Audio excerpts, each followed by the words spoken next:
and underwater. Sportsman and photographer Bill Porter with son John and family invite you all to join them at a spot in the country where we hope to see some wildlife still run free. We'll go hunting, climbing, fishing, diving, see things that help to set the spirit free. We might take some of the surplus that the good Lord has provided, always mindful of the sportsman's creed. So the wildlife we all love remains unlimited. Oh, Bill and Rose and little John, who's grown to be a man, will show you through a camera's eye wonders of the land. You might camp with them by mountain streams or run barefoot in the sand. But wherever you go, recall the creed, keep the wildlife unlimited.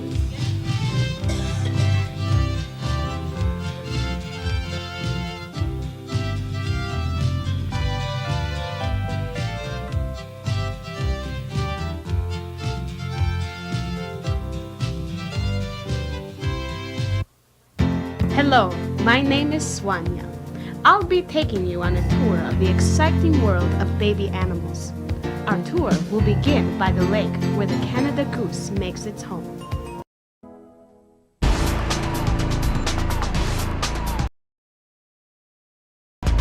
Fame Fitness, making fitness fun. Congratulations! You've joined the legions of others, including myself, who have discovered a fitness breakthrough like no other. Body Vibes. Hi, I'm Denise Dewberry, president of Fame Fitness. And before we get started, I want you to try something. It doesn't matter if you're lying down, sitting, or standing. Take a deep breath and then let it out. As you exhale, tighten your stomach and squeeze your abs and pull your shoulders back. Pull your belly button towards your spine. You should also engage your lower back muscles. Keep that contraction in your stomach and lower back and just breathe normally. That's it. This simple exercise does wonders for toning your abs, and Body Vibes reminds you to do it all day long. And the results are absolutely incredible. Now sit back, grab your Body Vibes, and get ready to turn on the burn. I know you're gonna love it. Body Vibes.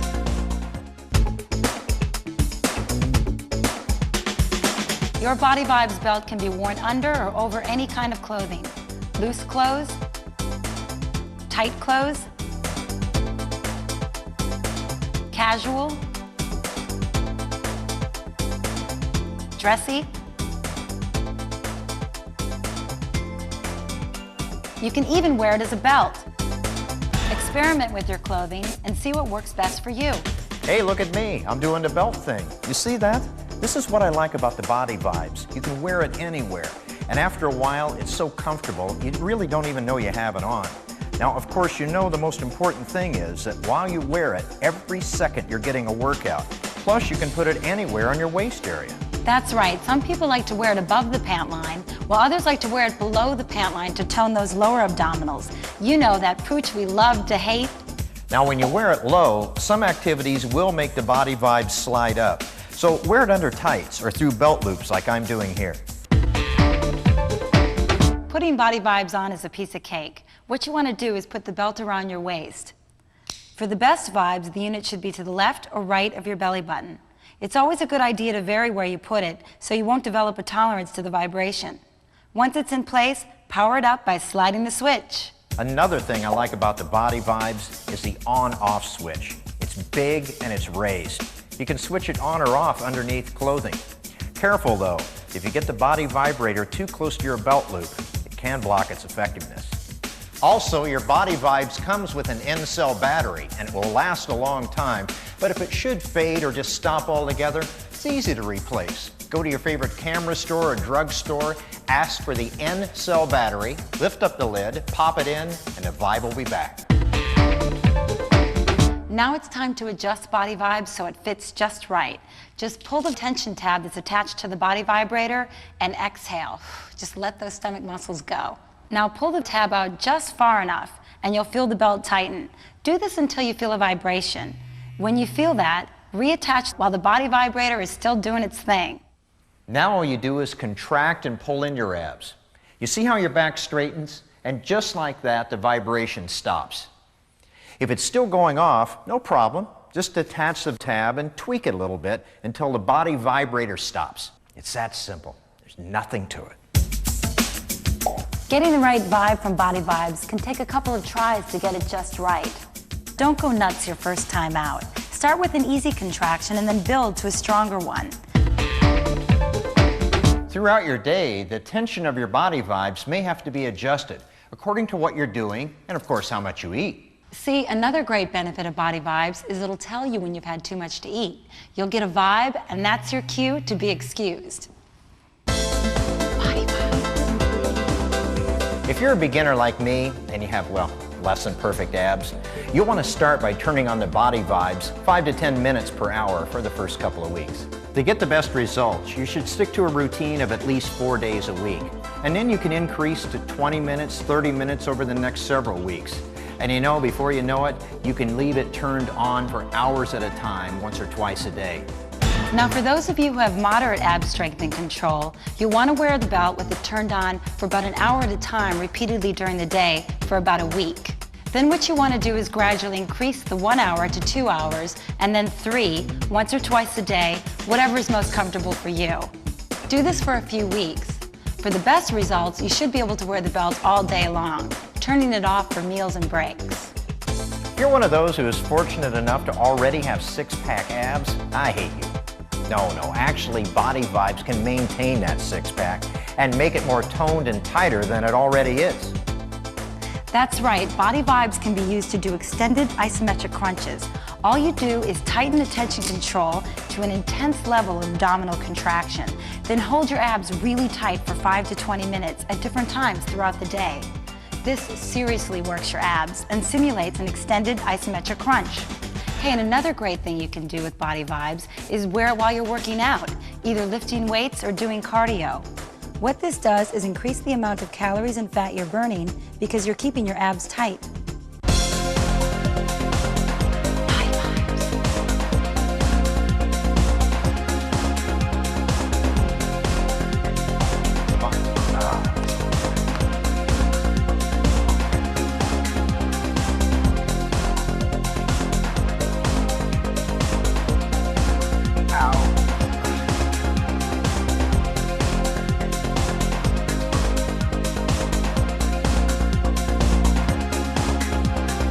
You know, actually, I've been working out with Body Vibes during this entire shoot. Oh yeah, you know, your abs are looking great. Thank you. But you know, mine are coming along. They're coming along. Yeah, I mean, but, you know, I think about eventually adding a belly button ring. What do you think? I don't think so, but stick to Body Vibes.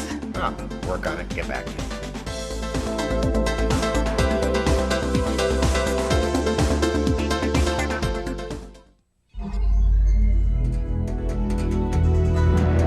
Fame Fitness, making fitness fun.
It seems just about everyone these days. Not everyone's form is perfect.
Whether you're a good bowler or just beginning, bowling offers everyone good, clean fun.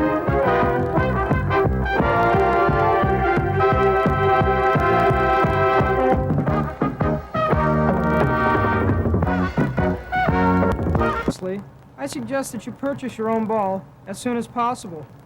It'll help you to become a better bowler. The Pro Shop at your local center will help you to select a ball, fit it to your hand, and drill it. A custom-fitted ball will help add pins to your score. The second most important piece of equipment in the game of bowling is the shoes. Bowling centers offer a large selection of shoes available in all sizes. However, if you're a more serious bowler and would like to purchase shoes, let me make a few suggestions. Buy yourself a good quality pair of shoes. They may cost you a few dollars more, but remember, the best bowling equipment will pay off in comfort and in higher scores. Bowling shoes are designed to serve two vital functions. As you can see, one shoe has an all-leather sole designed to allow an easy slide to the line. The other shoe is mostly all rubber and is designed to act as a brake. Remember, good footwork is the solid foundation of a good game, and a good pair of shoes are necessary to good footwork.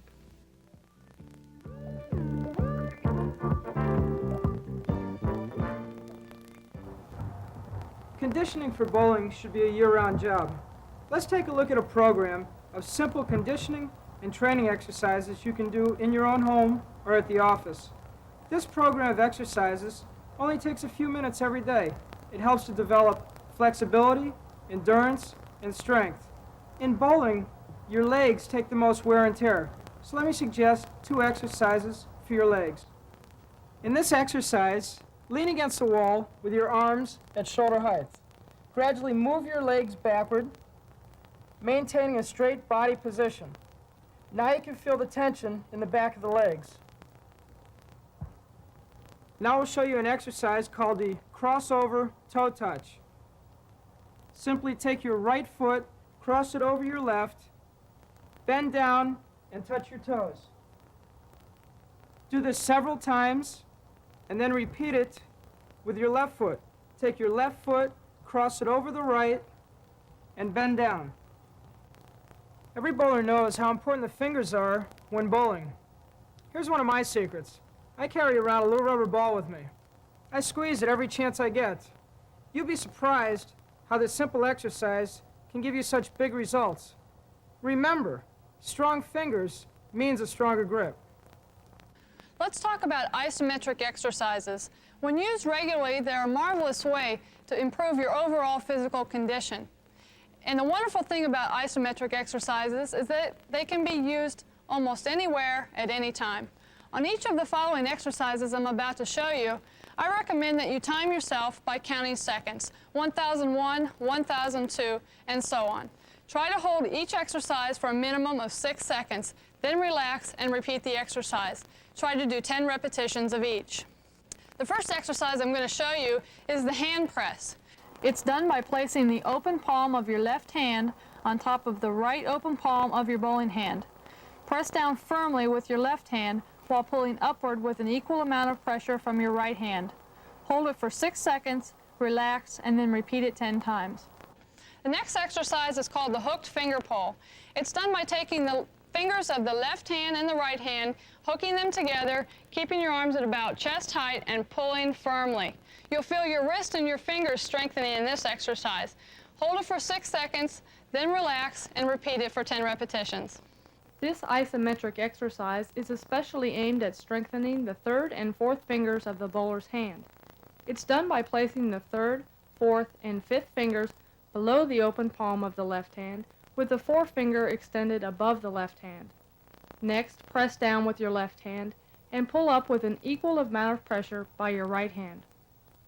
This will strengthen your third and fourth fingers, and these are the fingers you need for that extra power at the release. Remember, you can do isometric exercises just about anywhere at any time. You can do them in your car, at work, or in your living room while watching TV. In fact, the more you experiment with isometrics, the more you'll come to enjoy them. Let me make 2 more suggestions. These are exercises you can do in your own home. Pick up your bowling bag with the ball in it. It weighs about 20 pounds. Bend over slightly and swing it in front of you. This is a good exercise for your shoulder muscles, and also it loosens up the muscles. Right up here, you can feel it real good. Secondly, swing it as if you're bowling. This is also a very good exercise for your shoulder muscles. It also gives you good rhythm and timing.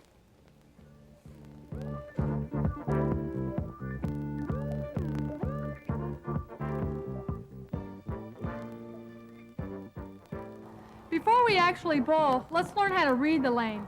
Let's find out what the markings are, what they're used for, and how we can use them to our benefit to help us become a better bowler. When you step up on the approach of a lane, you'll notice 2 sets of dots, with 5 dots, sometimes 7, in each row. The purpose of these dots is to aid you in lining up your feet when you take your starting position. When you first position yourself into your stance, look down and take note as to where your feet are in relation to the dots. Then, when you find your best starting position for you, you can use these dots as a guideline to help you put your feet in the same mark every time. After you have finished your approach and released the ball, look down again. You'll notice another set of dots. This is the third and final set of markings on the approach, and they're located a couple of inches behind the foul line. Make a mental note as to where your sliding foot finishes and try to hit the same mark each time. Remember, learn to start and finish your approach at the same mark. Next, we have the foul line. It separates the approach from the actual lane. And remember, don't let your feet or any other part of your body go over the foul line and touch the lane, or as the name indicates, you'll foul and receive 0 for that ball. Past the foul line is the actual lane itself. It's constructed of 40 boards, being numbered 1 through 40, with the center board numbered 20. Right-handers count from the right side, 1 to 40. Left-handers can count from the left side, 1 to 40. Approximately 6 to 8 feet past the foul line, you'll notice 2 sets of 5 dots each. They're numbered 3, 5, 8, 11, and 14, counting from either side of the lane. Just past the lane dots, approximately 15 feet down the lane, you'll find a series of 7 large arrows. Let's call these targeting arrows. They're placed 5 boards apart, with the center arrow on board 20. And together with the lane dots, you can use these as aiming or targeting devices. Many people find it easier to use a target a few feet away rather than 60 feet away. Learn to use these lane dots and arrows as aiming devices.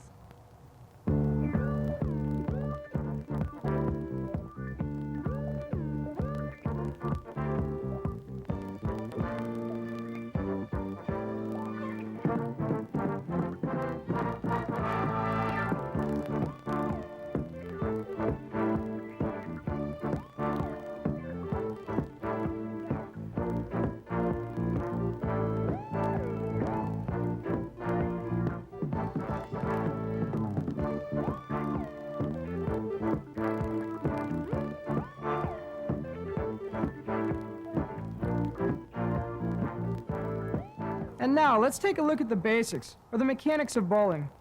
There are 4 actions that are required here. They are the stance, the approach, the release of the ball, and the follow-through. Remember that everyone is different. No two people have the same starting position or the same finishing position. If you're a beginner, it may take you a while to discover the best starting position for yourself. Only trial and error will help you to determine the best spot. But once you find that exact starting position, you're ready to get into your stance. First, line your feet up square to the foul line. Then I suggest you put your left foot a little bit in front of your right foot. This is good for balance. Then, bend your knees slightly, keeping your upper body fairly erect. But remember, be relaxed. It's very important here to make sure that your feet, your shoulders, and your body are square to the line. Look down, give yourself a quick check. Next, hold the ball in the center of your body with both hands, with your elbows close to your side.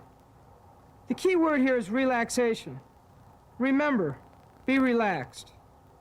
And now, let's take a look at the approach. In your approach to the foul line, there are two basic approaches, the 4-step and the 5-step. Let me show you some tips on the 4-step approach.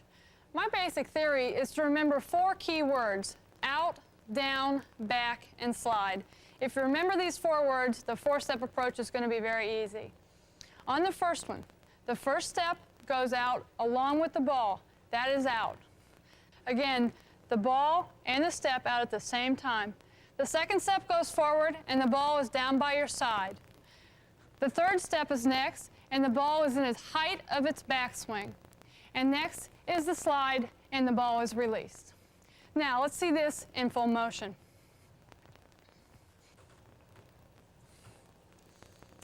Remember, the most important part of a 4-step approach is that the push away and the first step go out at the same time.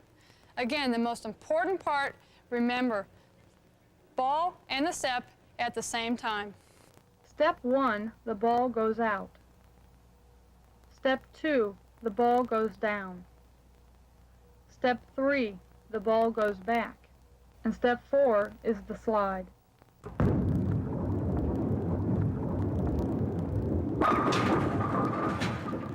Now I will show you the 5-step. The 4-step and the 5-step are very similar. The only difference is, in a 5-step approach, you hold the ball for 1 step. The left foot starts first, and then you move. Let me demonstrate that. Step 1, you hold the ball. Step 2, the ball goes out at the same time as you step. Step 3, the ball goes down. Step 4, the ball goes back. Step 5 is the slide and the ball is released.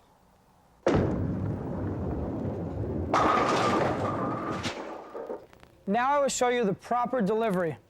Your fingers should be directly underneath the ball, with your thumb approximately at 1 o'clock. Your thumb comes out of the ball first. Your fingers rotate slightly around the ball for good lift and power. Also, the follow-through, which is very important. The follow-through should be a long extension, reaching out over the lane, reaching for your mark.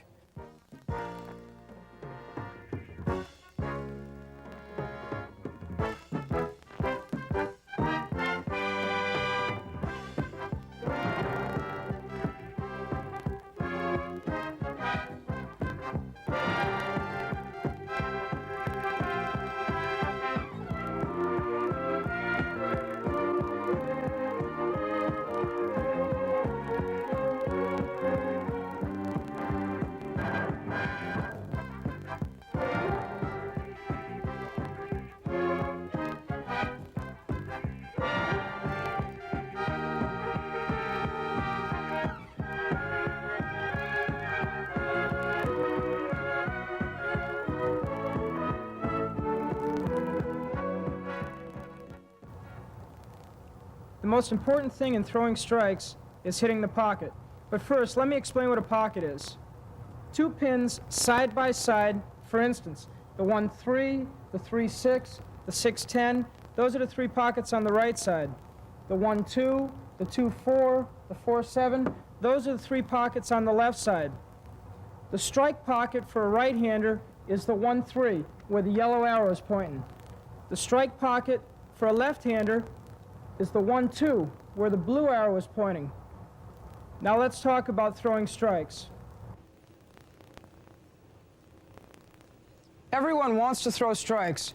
I'm going to show you how to get lined up and throw strikes consistently. For right-handers, second arrow, which is on the 10th board, is the most common target to throw your ball over in order to hit the 1-3 pocket.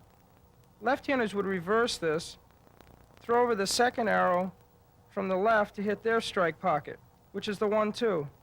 No matter where I line up my feet in my starting position, I will always throw over the second arrow.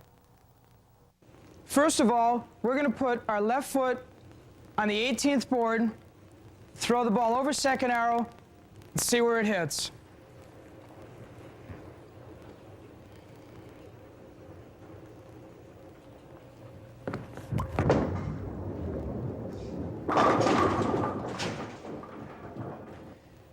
We see that that ball went high. We were standing on 18. This time, let's move a little bit to the left. You always adjust. You move to the direction in which the ball went. The ball went a little bit left of the pocket. You move your feet further left. So this time, let's move 4 boards and stand on 22. We will stand on 22, moving 4 boards left with our feet, using the same strike target, the second arrow.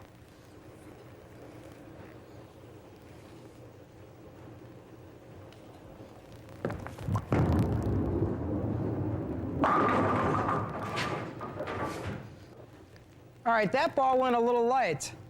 So now let's move back a little bit. Let's compromise. We stood on 22. We stood on 18. Let's compromise. We'll stand on 20 this time. The ball should hit the pocket.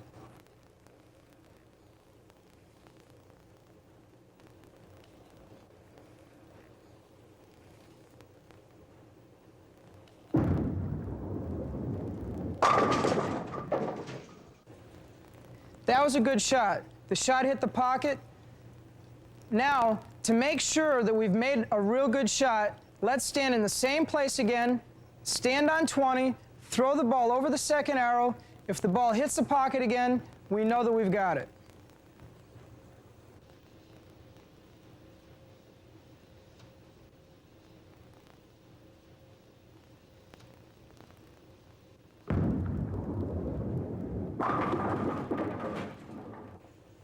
Okay, we did it again. Now we know we're lined up to throw strikes. Now you should be able to stand in the same place every time, hit the second arrow, and throw strikes consistently. Let's review what we have just learned. Everyone is different. For me, standing on 20, throwing over the second arrow works. It doesn't matter where you stand in your starting position, as long as you remember these rules.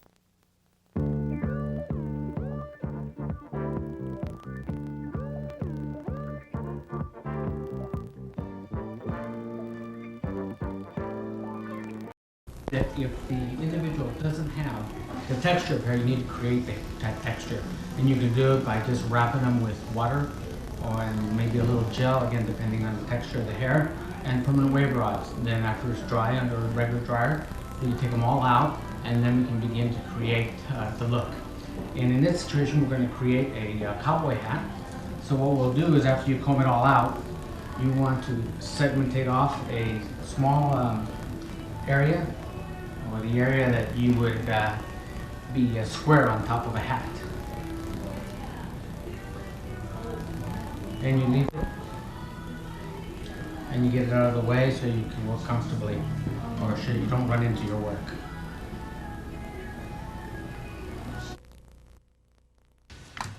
Now, anytime you're creating fantasy with whatever design you've chosen that you're going to chase after, is again, remember, you can only work what's between your fingers, whatever you can hold up, and the most important thing is foundation. Once you have the foundation together, you can go ahead and put an awesome finish. You have a poor foundation, you're going to struggle all the way through it. So take your time. Like, for example, if you're with long hair, you'll want to use all the technology you know, like for example, you just saw me back comb the hair. So back comb it, put the spray on there, go ahead and put the heat. Don't move quickly, make sure that it's dry before you move on to your next section. Again, back to the base. The base is the ultimate importance. Don't worry, with White Sands Clear Finish, you can respray and you can go ahead and remold. Again, don't worry about the outside look, that it doesn't look like the base or it doesn't look beautiful. That's okay, that's part of fantasy work. It takes time to put this whole thing together. Anyway, the thing that we do in this particular look is you want to identify where you want the rim to lay on a particular person. The best thing to do is put the rim in the areas where it's going to accent the eyes and so forth. Anyway, as you begin, this is the set. We want to do 2 segments. You want to go all the way around and you put your first thickness in, and then you go ahead and put another one. And then now what we're going to do is we're going to bring those 2 together. So now we're spraying out towards the rim, and then again apply the heat. Take your time. It probably take a little bit longer than the base, and the reason being is we're trying to kind of pancake 2 pieces together. And go ahead and use the dryer after you put the spray on there, and pat the 2 layers together so that it stays together. And the nice thing about this particular dryer is it is a focused high heat, and it will hold. Now again, after you get it all like a nice little pancake, you see that I'm spraying right in a particular area. That's where I'm going to put the bend in. And then you test this dry with, and you say, yeah, that will look great, or no, that won't look great, and you make the necessary adjustments. But this length of hair is much more difficult. When you begin, maybe try to use a head of hair that is not so long, because the longer you have that hair, the more difficult it's going to be. Okay, spray that edge and just make a turn, and again, hold the heat on there until it hardens.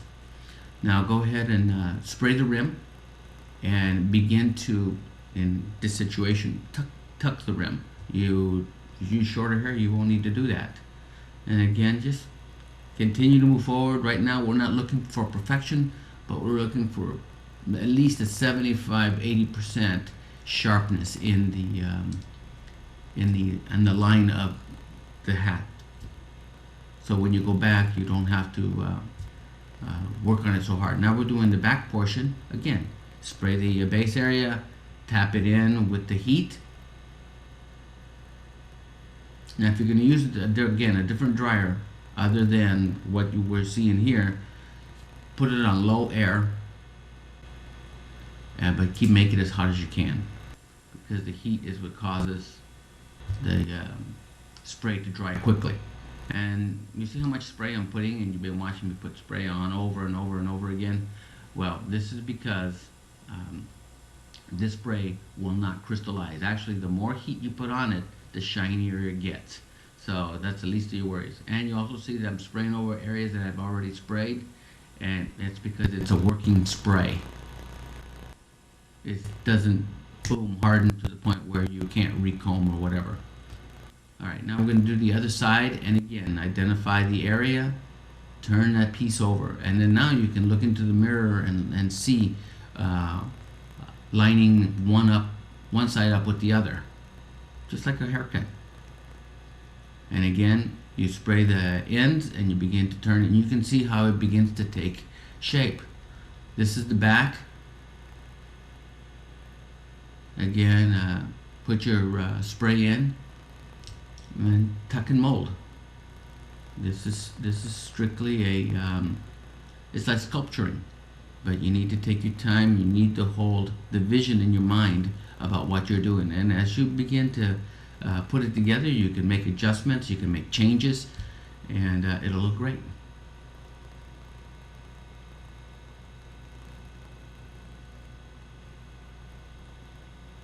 Don't be afraid to push and tug. That hair will just go with you.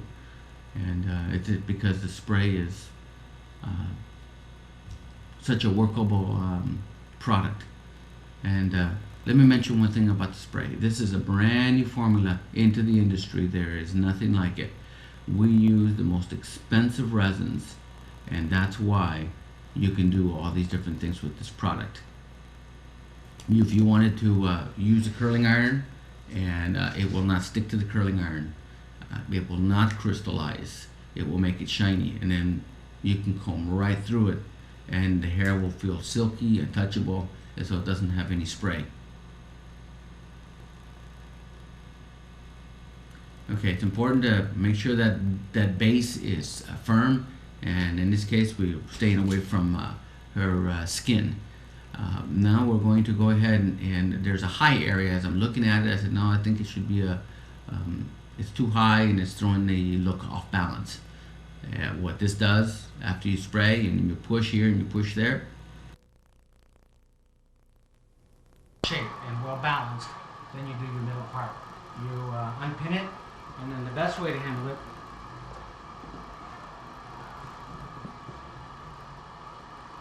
is just back home in a little bit, not a lot.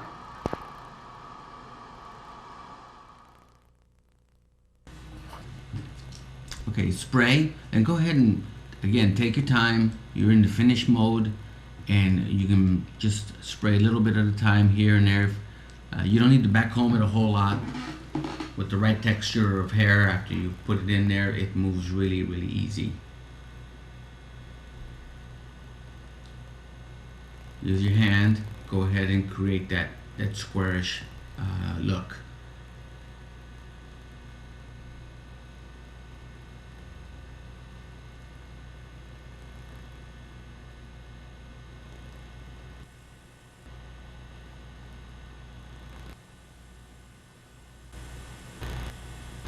One of the things that I didn't have that we forgot when we came was you can buy the feathers, you know, at a craft store, and you can actually put the feathers in the hat. And what happens when you do that? People mistaken this for a real hat.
Your doctor would like you to watch this tape to help you understand the diagnosis of depression and the treatment prescribed for you.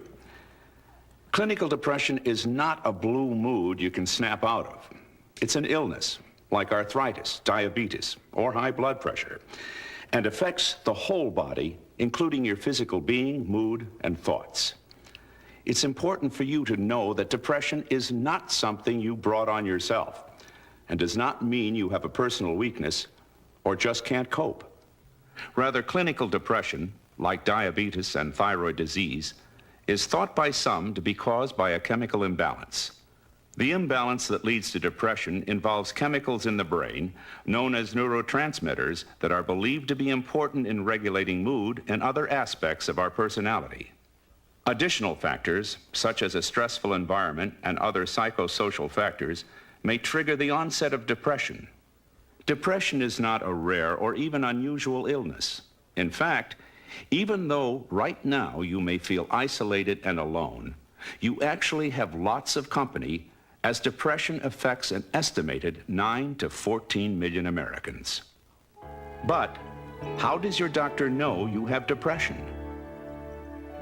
A combination of symptoms that may vary widely from person to person helps your doctor make the diagnosis.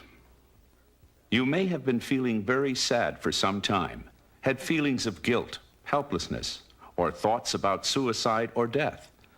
You may have lost interest in activities you used to enjoy, perhaps being nervous or anxious as well.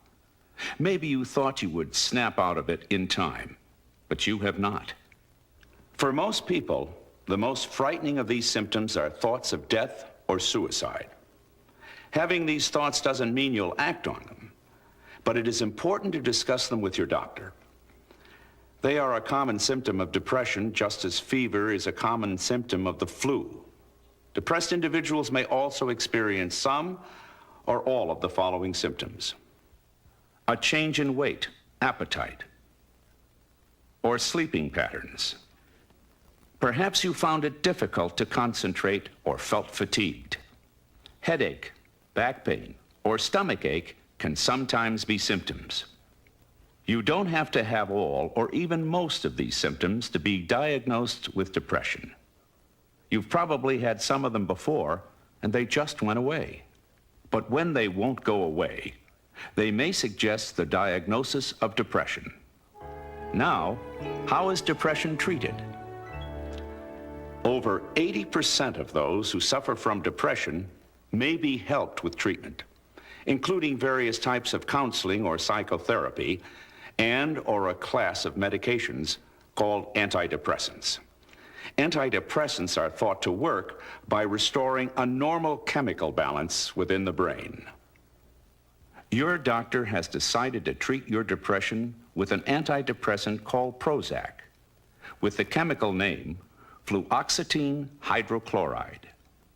Prozac helps to correct a chemical imbalance by increasing the brain supply of a neurotransmitter called serotonin. It does this by blocking the pump that removes serotonin from its site of action in the brain.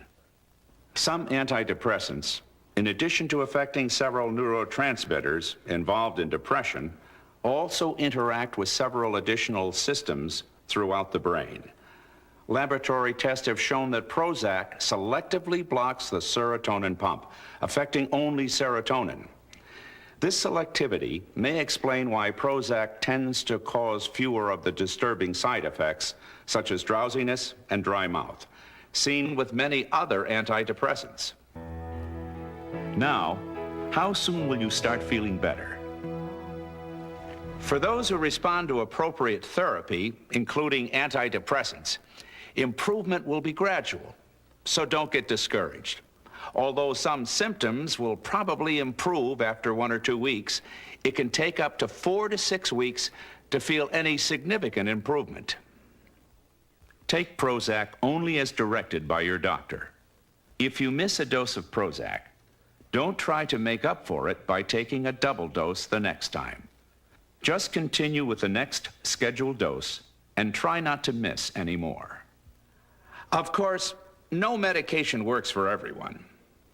So if symptoms seem to worsen or you notice troublesome side effects, contact your doctor. Your doctor will probably want you to keep taking Prozac for a while after you feel better to prevent a relapse and will tell you when to stop taking it. Can you take any other medications with Prozac? Sometimes when drugs are used together, the chance of side effects increases. So before you start taking Prozac, tell all of your doctors about any prescription or non-prescription medications you now take or recently stopped taking. While taking Prozac, call your doctor if you plan to take another medicine or plan to drink alcohol. Prozac should not be taken at the same time or soon after stopping medications known as monoamine oxidase inhibitors, or MAOIs. And don't take MAOIs within 5 weeks after stopping Prozac. Some brand names of these are Parnate, Nardil, and Marplan. Does Prozac cause side effects? All drugs have side effects. Fortunately, Prozac tends to cause fewer of the bothersome ones, such as dry mouth, constipation, drowsiness, and weight gain, often seen with many other antidepressants. The most common side effects of Prozac are mild and usually go away within the first few weeks of treatment. These include nausea, anxiety, nervousness, and insomnia. But most patients who experience these side effects with Prozac are not bothered enough to stop taking the drug. Although Prozac seldom produces sedation or severe drowsiness, you should avoid driving a car or operating hazardous machinery if you feel your ability to do so is affected. Also, it is important to call your doctor if you develop a rash or hives while taking Prozac. You may be wondering about stories in the news media concerning Prozac. Many of the positive and negative reports have been distorted and sensationalized. A number of news media reports have presented inaccurate and highly emotional discussions about Prozac and the issue of suicide among depressed patients. Your doctor is the best source of medical information about Prozac or any medicine you take. It may be reassuring for you to know that the scientific and medical communities have carefully reviewed scientific data relating to use of Prozac and suicide. They have concluded that the evidence does not show an increase in suicidality with Prozac. As mentioned earlier, suicidal thoughts or behavior are common symptoms of depression. In clinical trials, suicidal thoughts, like other symptoms of depression, decreased in patients who responded to Prozac. However, if you begin to have suicidal thoughts, you should contact your doctor. Finally, you're probably wondering if there is anything you can now do to help yourself. By seeing your doctor, you've already taken the most important step. Be sure to follow your doctor's instructions. Take Prozac as directed, and keep all appointments with your doctor. If your doctor has advised you of the benefits of counseling, proper diet, regular exercise, and other activities, follow these instructions as well. Your doctor may also advise you to involve a family member or close friend in your treatment. As with many other illnesses, they can help keep track of your progress. Although this video has provided important information about depression and Prozac, it does not contain complete information on these subjects. Don't hesitate to ask your doctor if you have questions or concerns about depression or Prozac. Remember, appropriate treatment can help most people who suffer from depression. By seeking treatment, you're on the road to recovery.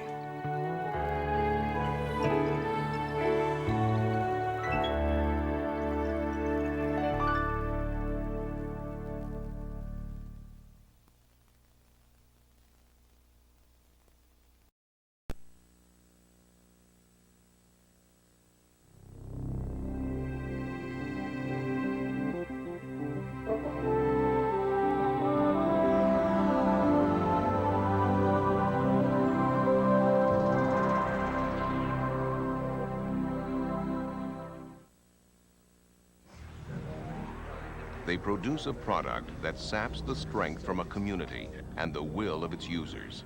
Left unchecked, need for the product surges, generating a growing, captive market. While they produce it, they expose themselves, neighbors, and even their children to toxic chemicals and the threat of fire and explosions. Then, with production complete, they dump unwanted toxic waste along roadsides, into fields, and even into public water supplies.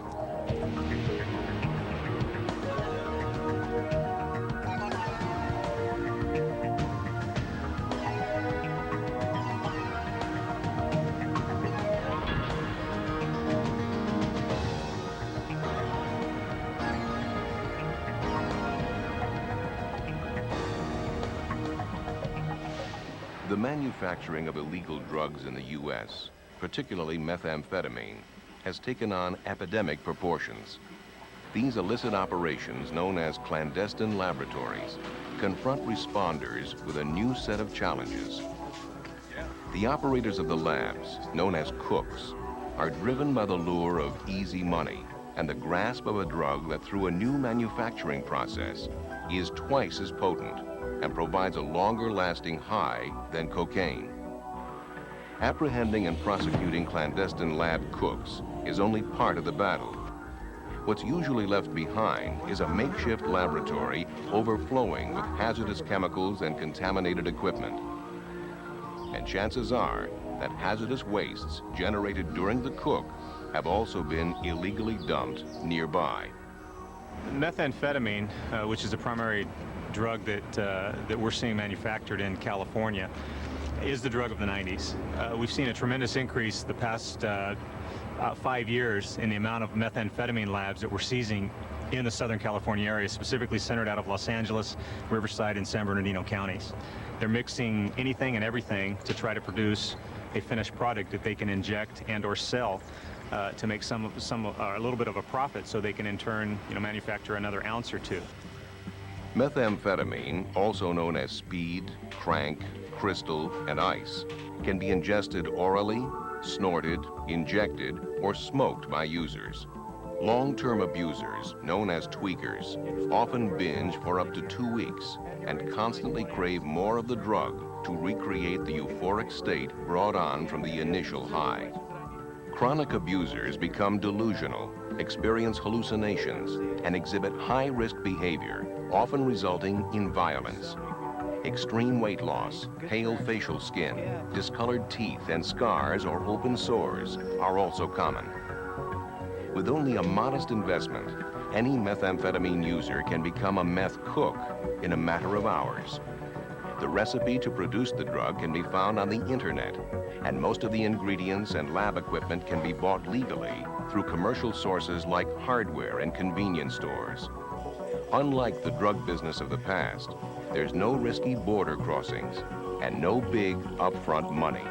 Methamphetamine is a different kind of threat to rural America and to suburban America than it's ever faced before because it's homegrown.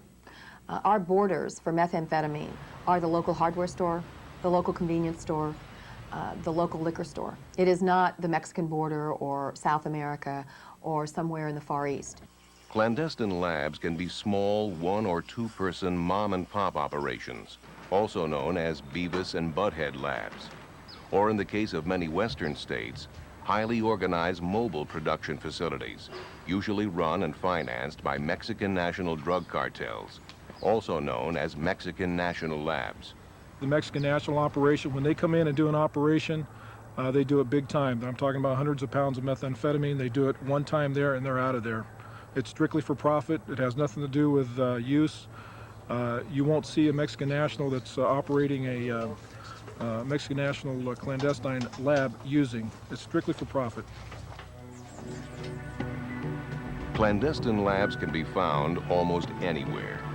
The only location requirements cooks desire are privacy because of the odors, noise, and unusual hours they keep, and a reliable source of water, heat, and electricity. The small mom-and-pop labs we're finding anywhere and everywhere, from kitchens to bathrooms, residential neighborhoods to hotels, motels, apartment complexes. There has recently been a trend where we are finding labs in urban areas, in machine shops, in auto body shops, in automotive repair shops. We're finding them in residences. Really, these laboratories are everywhere.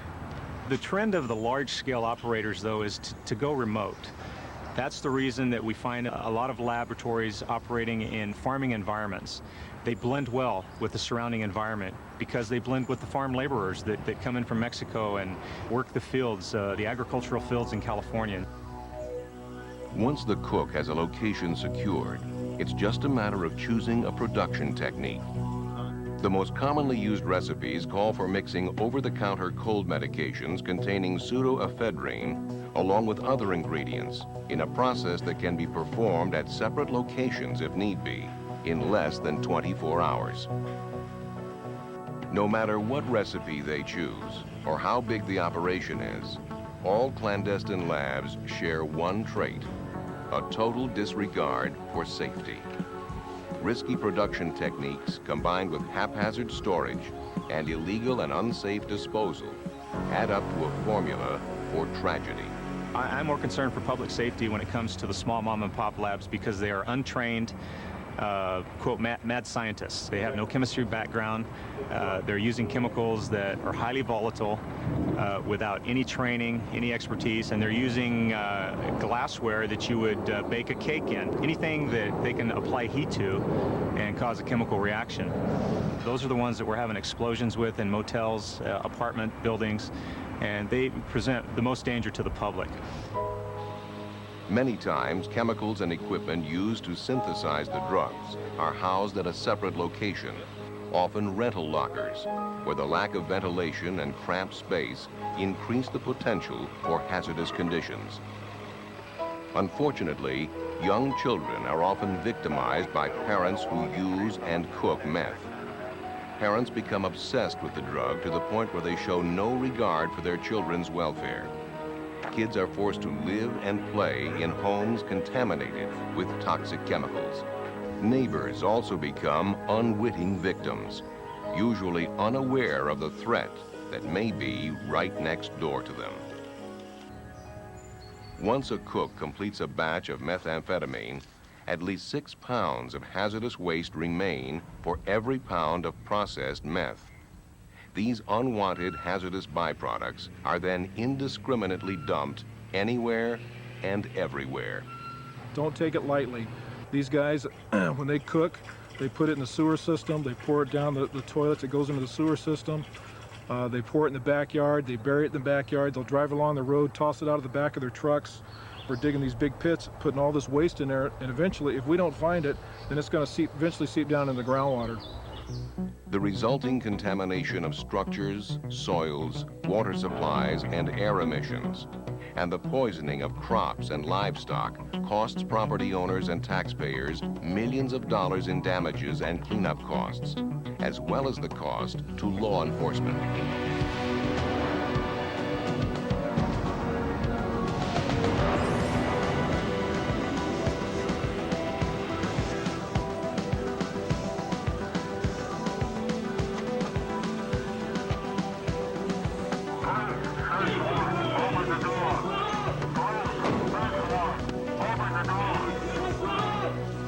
So many unknown situations where we go through that door. They may be cooking one certain method where if that burner's on, maybe that burner's the only thing that's keeping these chemicals from exploding. Or they may have acids and things set around the room where if you knock over one acid or one chemical and it mixes with another, you may have an explosion, you may have a fire, you may have toxic gases come about. All this stuff is in the back of your mind before you even go in there, because you know that if this guy is a tweaker and is paranoid, chances of him having a weapon and thinking before he actually uses it, but going ahead and using it first, it's a very hazardous situation. Some larger cities, counties, and states employ teams specifically trained to investigate and deactivate clandestine labs. But other cities and smaller communities often lack the resources and personnel needed to safely shut down, dismantle, or clean up a lab or dump site. These deficiencies, coupled with a lack of awareness of the problem, can lead to serious injury or even death. Many times, labs have been discovered by firefighters, police officers, child welfare workers, postal employees, neighbors, and even landlords making what seemed like a routine call. 053A. So what that means? Basically, our department's feeling is that people who are not trained in how to deal with hazardous materials should basically isolate the area and back out and call in your local hazmat team and or Clan Lab task force. They have people on staff who are trained to know what chemicals are involved and what the specific hazards are. And they also are equipped with the proper protective equipment so that they don't put themselves at risk. Well, to take it from the top, if you're a patrol deputy and you're out on a beat and you get a call to a suspicious circumstances or something like that, or you may even go to a domestic violence call or something, you get there and you see that you have suspected clandestine lab paraphernalia, that being the chemical containers, chemical odor. If you get into a house and you see something cooking on a stove and you think it's lab related, do not turn that heat off. Just back everybody out and call a clandestine lab team to handle it appropriately and safely. Lack of ventilation at clandestine labs, combined with a potentially oxygen-deficient atmosphere and the presence of reactive, toxic, corrosive, and flammable materials, can all lead to a number of potentially hazardous scenarios. With this particular process, we've seen a real drastic increase in fires at residences, apartments, and hotel rooms, where reactions have gone bad and ignited, and that creates a real problem. Some of the chemicals, number one, are water reactive. First thing that happens in the hotels and motels is sprinkler systems go off with water reactive chemicals in the room. Confined spaces, chemical reactions already in progress, and makeshift electrical wiring and plumbing also pose a threat. Often, sloppy housekeeping results in incompatible and reactive chemicals being stored together. Explosions occur as a result of mislabeling or operators mixing the wrong chemicals.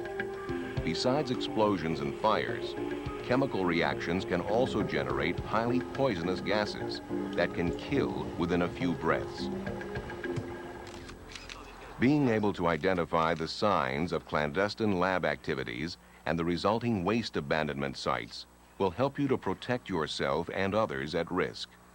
First off, only trained investigators should enter a suspected lab, and only a trained chemist should handle any clandestine lab equipment or chemicals. Suspected cooks are considered dangerous and are often armed and under the influence of drugs. Labs are often fortified and may have security and alarm systems as well as booby traps installed. Strong, unusual, and chemical odors are often present at labs. The smell associated with dirty diapers, rotten fish, ammonia, and a vinegar-like odor is commonly reported. Other proximity indicators, exposure symptoms, and complaints that may affect operators or neighbors near a clandestine lab include blurred vision or irritated eyes, nose, or throat, breathing difficulties, shortness of breath, or a tightness in the chest, anxiety, dizziness, headache, and nausea. Reports of drowsiness, lack of coordination, and flu-like symptoms are also common signs. Unusual late-night activity and people coming outside to smoke is another possible tip-off of lab activity. In rural areas, suspicious late-night traffic and electrical generator noise may also be a sign. Another sign is to property owners. You need to be aware of your renters, what they're doing on your property, in sheds, in barns. Are they allowing you access when you come on the property? Are there areas on the property where your renters are saying, hey, you know, I don't want you hanging out over there or going by that location? It should throw up a red flag to you as a property owner that there could be some criminal activity occurring on your property. Landlords may even be held liable for cleanup costs, so it's better to report any suspicious activity immediately. The presence of any precursor materials used to manufacture meth, such as large quantities of cold medication, cans of Freon, ether, Coleman fuel, or other solvents, and Red Devil drain cleaner, suggests that a clandestine lab may be operating. Commercial and improvised laboratory glassware and equipment is also a tip-off. Graduated cylinders, beakers, flasks, reaction vessels, glass and plastic tubing, funnels, measuring cups, and Pyrex cookware have all been found at labs and storage facilities used to house paraphernalia between cooks. Some of the commercial and household equipment frequently found includes heating mantles, refrigerators, thermometers, ring stands, vacuum pumps, rheostats, scales, double boilers, crock pots, hot plates, buckets, ice chests, yellow mop pails, rubber gloves, and paper coffee filters. Being able to recognize materials found at clandestine lab dump sites can help you take actions that will lead to their eventual cleanup. Often what happens is these cookers take their waste products from the labs and simply put them into baggies and or the original containers that they were in, and then they'll dump them alongside of the road. Some of the things you might recognize are empty medicine bottles for Sudafed, your over-the-counter cold tablets, empty Freon cans or 5-gallon cans, caustic soda cans and or bags, red phosphorus stained sheets or filters, stuff of that nature would certainly indicate to a trained person that this waste may be associated with a Klan lab, and proper PPE should be worn before the bags are opened. Other items found at dump sites include broken laboratory equipment, discarded clothing, shoes, gloves, respirator mask filters, and dust masks. If you believe you've discovered a clandestine lab, storage facility, or dump, never handle containers, glassware, or equipment. Don't be tempted to interrupt or shut down a cook that is in progress. It may do more harm than good by causing the release of explosive or toxic vapors. Never interrupt chemical reactions, refrigeration and ventilation processes, water supplies, or operating distribution systems. And don't turn on or off any power or light switches. They may spark explosive vapors, or although rare, may be booby-trapped. After a lab, storage facility, or waste abandonment site has been discovered, it is important that a lab-certified officer and chemist certified in clandestine lab assessment make a thorough hazard assessment of the site. This team is suited in personal protective equipment, which may include self-contained breathing apparatus, or SCBA, and protective clothing. We suit up in a level B, or whatever's appropriate for the situation. We'll go in and we'll do an assessment. We'll take photographs or whatever needs to be done. We'll do an assessment. We'll come back out. We'll get a plan together to dismantle the lab safely. During an assessment, lab-certified officers and chemists know to expect the unexpected and follow a strict checklist with safety as the #1 priority. Once the site has been secured, assessed, and monitored, and samples have been taken as court evidence, it's then safely dismantled and inventoried. Our concern is mostly that all the chemicals that are involved, any residual or any contamination whatsoever is removed from the site, so we can allow people to reoccupy the building or come back in and do whatever was done in that building before. The initial or gross cleanup involves the removal of any materials that pose an immediate or potential health threat, including finished product and any toxic, corrosive, ignitable, or reactive materials. Government agencies and property owners are required to hire trained, licensed hazardous waste contractors to perform the work, which can run from $3,000 to $100,000 per site. Well, everyone wants to see to it that the environment is protected, that the deleterious substances are properly disposed of, that the sites are then cleaned, and that there isn't any residue that's of any danger to anyone. But the cost of doing that can be significant, especially for some of the smaller communities. And that's why Congress has to step in to provide the funding to the federal agencies to ensure that there is money available for these cleanups, and that no local authorities back away from appropriate law enforcement just because they wouldn't have the funds to clean up the site after they'd concluded their work. Final remediation of the site requires the removal and disposal of all hazardous wastes left from the gross cleanup phase and returning the property to a livable state. That is trying to assess how much has penetrated the walls, the floors, the ground, and may take a longer time to assess. We may need to take samples of the soils and the areas we suspect, and then we have to address that with usually the property owner. The property owner then must contract another disposal company, or the same disposal company if he wants, come back in and remove all of that contamination. There are times that we've had contamination so bad and so expensive, the property owner has decided not to do anything with the property, and those sites are still under our control.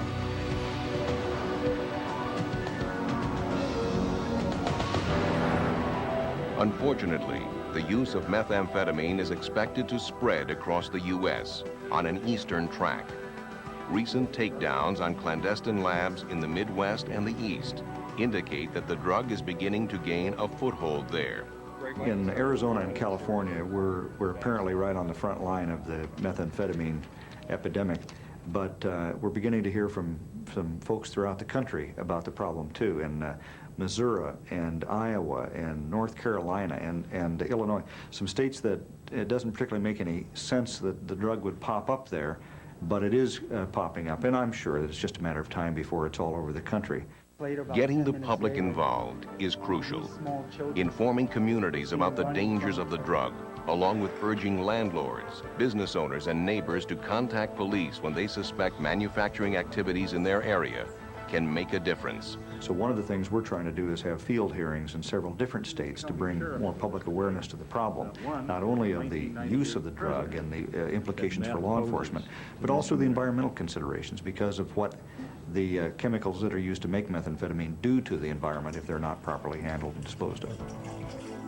The cooperation of chemical and pharmaceutical manufacturers, distributors, and sellers is also key to curtailing the spread of methamphetamine. On a federal, state, and local level, we've developed a strategy to go after the source of the chemicals. If we can deny chemicals to the laboratory operators, then we think that we'll see a reduction in the methamphetamine produced in California and distributed throughout the United States. It's difficult to deter a meth addict.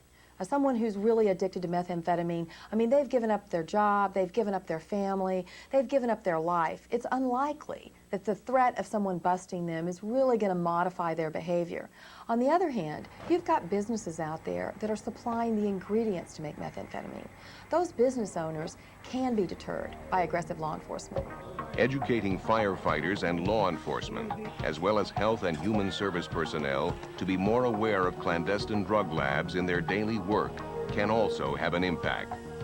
One of the things we've been trying to do here in LA County is to educate as many firefighters and police officers as we can as to what to look for when they come across an incident that may be a fire and explosion, and determine if it could be as well a lab. The Office of the White House has also established the National Clandestine Drug Laboratory Emergency Response and Management Training Program, a comprehensive and standardized training course developed specifically for law enforcement, fire service, emergency medical service providers, and environmental health personnel. For more information, contact Lisa Boynton at U.S. EPA's Superfund branch at 703-603-9052.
In the business world, image is a primary key to success. Image can be a facade, or it can be a window to the soul. An external image actually can portray an internal image. So image is many things to many people, but we only have 30 seconds to make an impression. 30 seconds you determine if you even like the person sometimes by the external image. Can be wrong, but that's the way it is. It's the difference between a closet full of unworn clothes and freedom. I would see women and I would think, how did they do that? I did not understand how. I just thought, well, it's a miracle, or they just were born with it. I didn't know you could learn it. I sure didn't think I could learn it. And I would just say, well, gosh, that's amazing. And I would look at women and I knew who had it together, but I didn't know how they did it. Image can mean the difference between success or failure. I think it's very important the way you dress and the way you present yourself when you do any kind of business. And more important in our business because we're talking one-on-one with people, we're in front of a crowd, and when you feel good about the way you look and the way you dress, and you know that you're color coordinated, then I think you're going to speak better.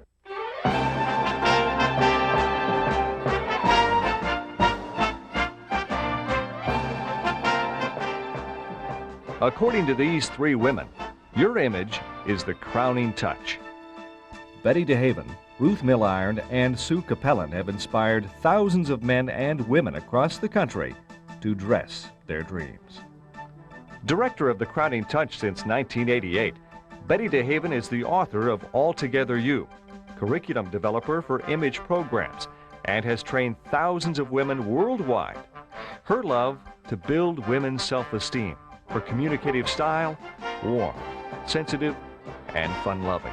We realize that today it takes more than a quality product to be successful. And so therefore, our question that we like to ask people is, do you realize that 55% of your influence and power with people is directly related to this, to your image? And that 38% of that power and influence comes from your voice and your enthusiasm, your love of people, even your body language. And only 7% of your influence or power with people has to do with your knowledge of your material or the content. Betty's sister, Ruth Milliron, is the author of Spring and Fall Fashion Perspectives, the owner of a line of full-service beauty salons, and an image consultant for companies like Merrill Lynch and Mid-America Banks. Her love? To create an individual's personal look. Her communicative style, confident, humorous, and sensitive. And like it or not, we judge the world by visualization. Our acceptance or rejecting of any particular or given situation is a visual before anything else. It's much easier for a man to achieve a positive look than it is for a woman, by far. With men, even from children on, are programmed to project themselves.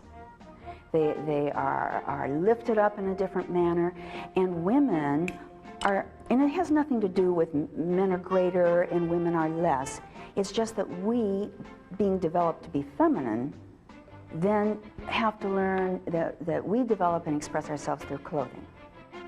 Sue Capellan is a personal image consultant with Princess Cruise Lines, banks, corporations, and plastic surgeons, and has done wardrobing for the TV series Designing Women.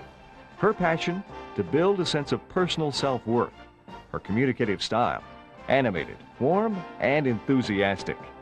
So when people don't deal with their image, then they lose something in the freedom to be who they are, which affects their business, affects their family. Men have a natural strength in business, and if they use their image and the colors, and they use their style and their detail, that powerfulness will move forward. And the power doesn't have to be intimidating. It's just a charisma. It draws people to you, and that's one of the things that we talk about a lot. And I've come to understand is that your image is something that draws people toward you. Together, they are the crowning touch. By incorporating the 5 C's, consistency, color, contour, classiness, and cost, you too can dress your dreams.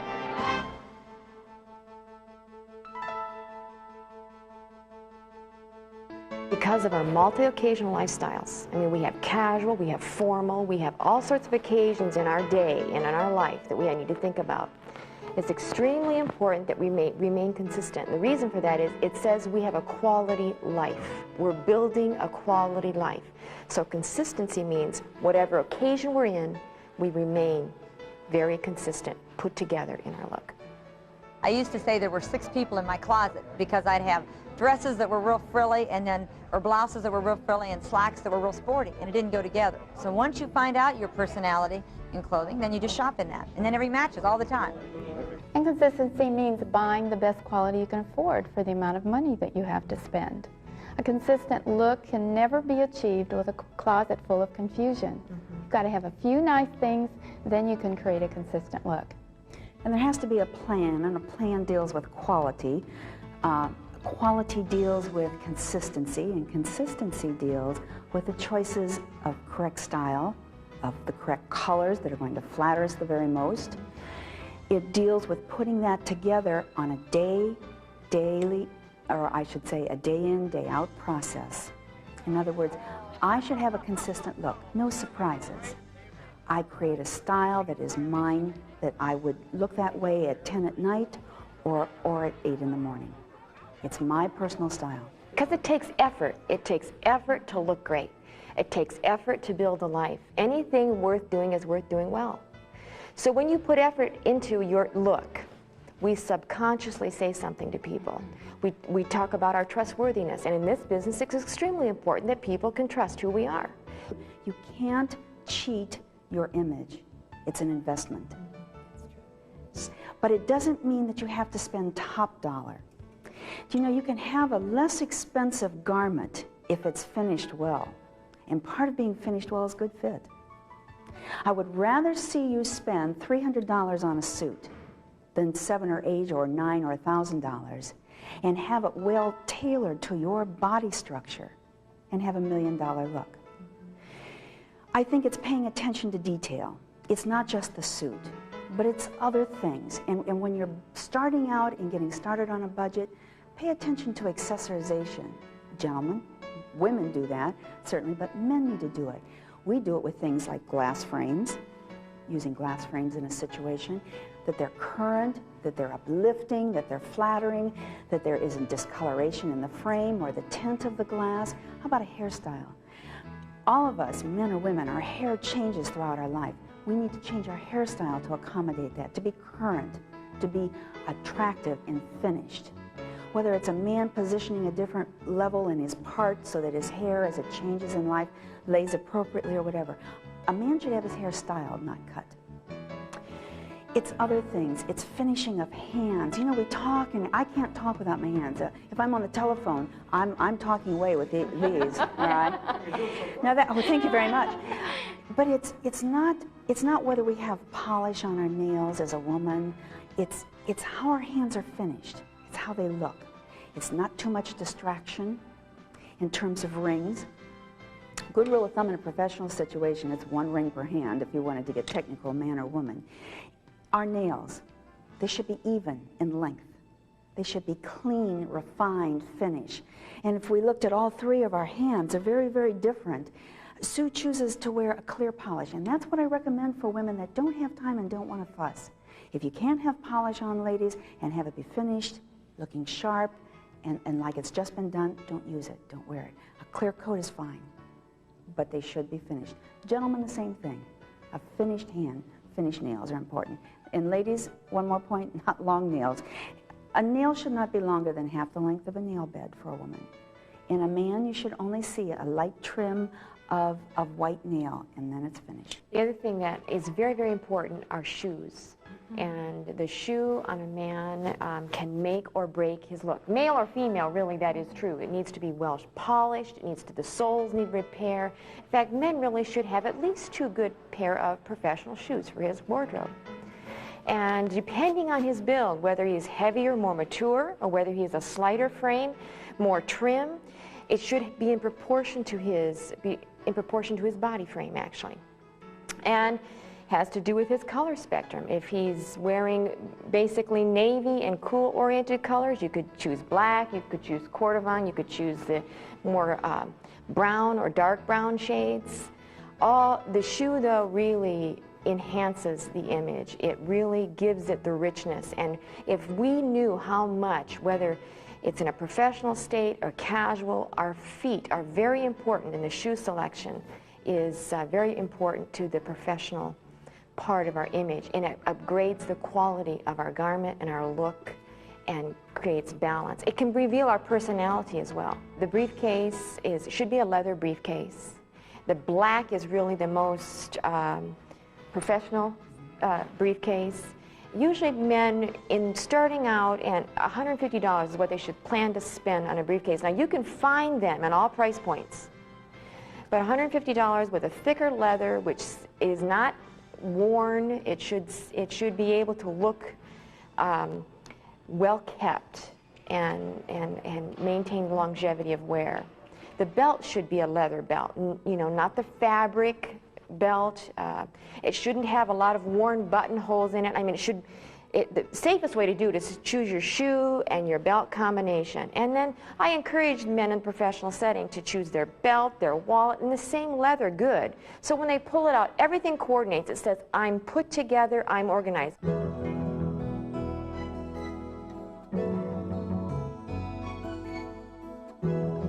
Men need to understand, first of all, that color has an appropriateness for them. When they choose a suit for business, they're looking for a color that's going to be appropriate, that's going to say, I'm credible, I'm trustworthy, I command a certain amount of authority, and of course navy blue, apart from black, is the most authoritative color for a man's suit. When he's in front of an audience, he will command more attention with navy blue than he will with any other color. And if he adds a touch of red in that tie, his influence with the audience is even greater at that point. So appropriateness of color is extremely important for the man. Now, as far as the color flattering him, he does not have makeup to make any additional enhancements for himself. So color is really important. And there are different shades of navy. Winters wear the blackest of navy. Summers try to find that little softer or dustier navy. Springs wear a brighter blue or navy, whereas autumns will look for a navy that has a little green in it, more of a marine blue navy. So color and its attractiveness is important, but women, I think, we as women are much more concerned with that. Men can also use the shirt and the tie. The tie becomes the arrow to his face, if you will. This is where he pulls in his seasonal colors, if you will. If he can't do it in the suit, by getting just the right navy, he can choose a tie that will have his color base or color palette involved in it. Same with the shirt. He can choose a white shirt as a winter. Then if he's something, you know, in another season, then he'll look for a shirt that has an more off-white look to it, for instance, if he's in the white family. So seasonal color influence as far as attractiveness to the man is definitely important. Appropriateness is his first decision.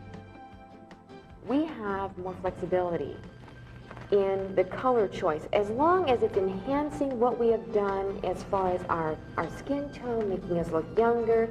In this business, you know, we need to do everything we can because people are up so long. We stay up very late, so you can look more rested and all those healthy things that color will do for you. But we have a little more flexibility, whether we choose blue, taupe, and black, or magenta. But there's flexibility in the color. The thing we have to think about is appropriateness in the look, in the style of the garment, in the length of the skirt, in what we do with our hair for the professional sense. But there's a lot of flexibility for a woman in the area of color in the professional setting. I think we're concerned about looking young. The world today has thrust that importance upon us, and so consequently color is a wonderful tool to accomplish that. Then we must carry that through with our makeup. Makeup must coordinate. In fact, I always tell women that it's better to be all wrong in color choice than to be half wrong and half right. In other words, don't wear the wrong makeup with the right colors here, or vice versa. But if you're going to make a mistake, do it all and look put together rather than, you know, half and half. This business, it is very important that you give to people. That is what it's all about. That's what life is all about. And when you know what colors you're supposed to wear, you know what looks good on you, you know what you're supposed to look like, then you don't have to think about yourself, and you can put your mind on other people, and that's what it's all about.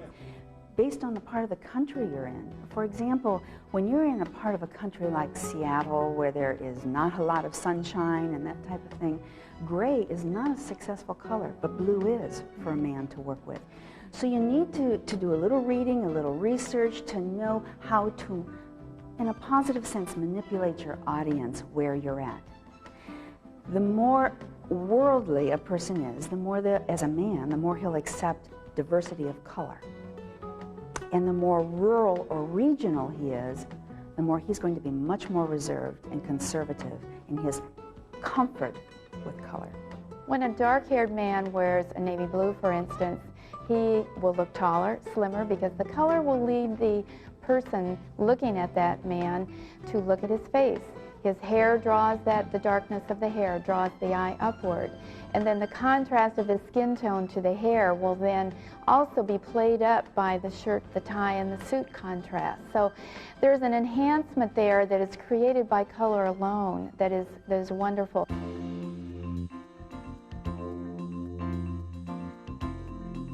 I can't say enough for how important it is to have good fit. Size, you see, we get so hung up on the issue of size, and in today's society, with the way our clothes and where our clothes are produced in the world that we live in this global society, you can't do what you did 10 years ago and count on a given size as being appropriate fit for the body. So if you focus on fit, and good fit is what I call tastefully loose, man or woman.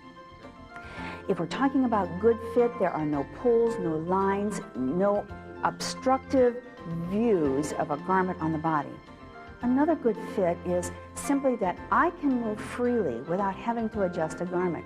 If I have to constantly be positioning and placing whatever I'm doing, it's inappropriate. Because every time I touch the human body, I subconsciously bring my power and my charisma back to me, self, and I take away my ability to project to somebody else. So no clothing should ever have to be adjusted in order to stand up, sit down, or move, or do whatever, in a general sense. Tastefully loose, good contour, good fit. That's the key. I want you first to consider the upper fit of a jacket. That's number one, that's first. The way the collar fits, it should rest against the neckline, the back of the shirt line on the jacket, soft shoulder padding in the arm's eye. Some gentlemen will need a bit more, but it should look natural, regardless of what we use. The shoulder seam should set backwards on the shoulder. As I turn down sideways, then that shoulder seam affects the fit and how the jacket actually drapes on the body frame. I want no creases across here. I want a smooth, even fit, tapering to the body contour. It's safest to use a single vent jacket. Based on your body style and so forth, you can use others, and we're not going to get into that right now. Let's address the sleeve line. Sleeves should fit comfortable so that you have the natural movement and ease of your arm. When you drop down to the sleeve length itself, it should be equal to your cuff line as it is with Dawn. It can rise up to allowing about 1/4 inch to show. That is the length, or the appropriate length, of a sleeve. Dawn, if you'll turn, I want to address the lapels on a garment. A lapel should lie flat. There should be no attention, in other words, by any pulling, curving inward, outward. Right now, I realize that you rarely wear a jacket button, but we have a button to understand if we have good fit. That's always how you start out in a tailored process. Now, if I address this point, then I want to come down to the button. And a good way to judge a good suit is the tightness that the buttonhole is actually bound by. So take a look at that when you're making that kind of judgment. Dawn, if you'll open your jacket for a second. I also want to state that in jacket lining, a jacket lining should be in color tone with the garment. The back of the jacket should be half lined, not fully lined, if you want a good drape. And it's a good indication of a good suit. Trouser-wise, what we become confused with is a trouser should hit naturally at your waist. I always say that if you ride your hips, you look like Charlie Chaplin in your trouser look. It should hit at your waist. Actually, the button of your trouser should hit right at the navel level. And by the way, gentlemen, pleats on pants are very important. I'm so glad to see them in fashion now because it doesn't matter what your weight is. A pleat will be a much more attractive fit. Don, if you'll pull your jacket back for me, I want to discuss pockets. Gentlemen, I think what we have a tendency to do is to often choose pants too tight. And the problem that we get into is pulling of fabric. It wears your garments out. It reduces the life of your garment. That pocket should lie flat. There should be no pulls, no tugs. That shouldn't have any indication of where your hands have gone in and out. That indicates good fit. As I drop down the leg on the pant, when I get to the knee area, a good safe measurement is about 19 inches. When I get down to the hemline, I should have the same equal measurement. No tapering, Nothing that will change from knee down in terms of width of that pant leg. When I get to the pant, I want a soft break at the shoe. I should actually have at least half of my shoe covered up with my pant leg. And another thing, a lot of people think that you want to put a taper. That's called a continental line, but truthfully, men, because your pants will shift on your body frame, it's much easier if you keep that line horizontal to the floor level.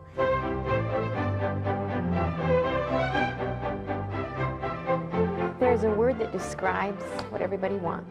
It's recognizable, you know it when you see it, it's always a compliment, and it's, you are so classy. I mean, it's an attitude that comes through in your look that says you're a classy person.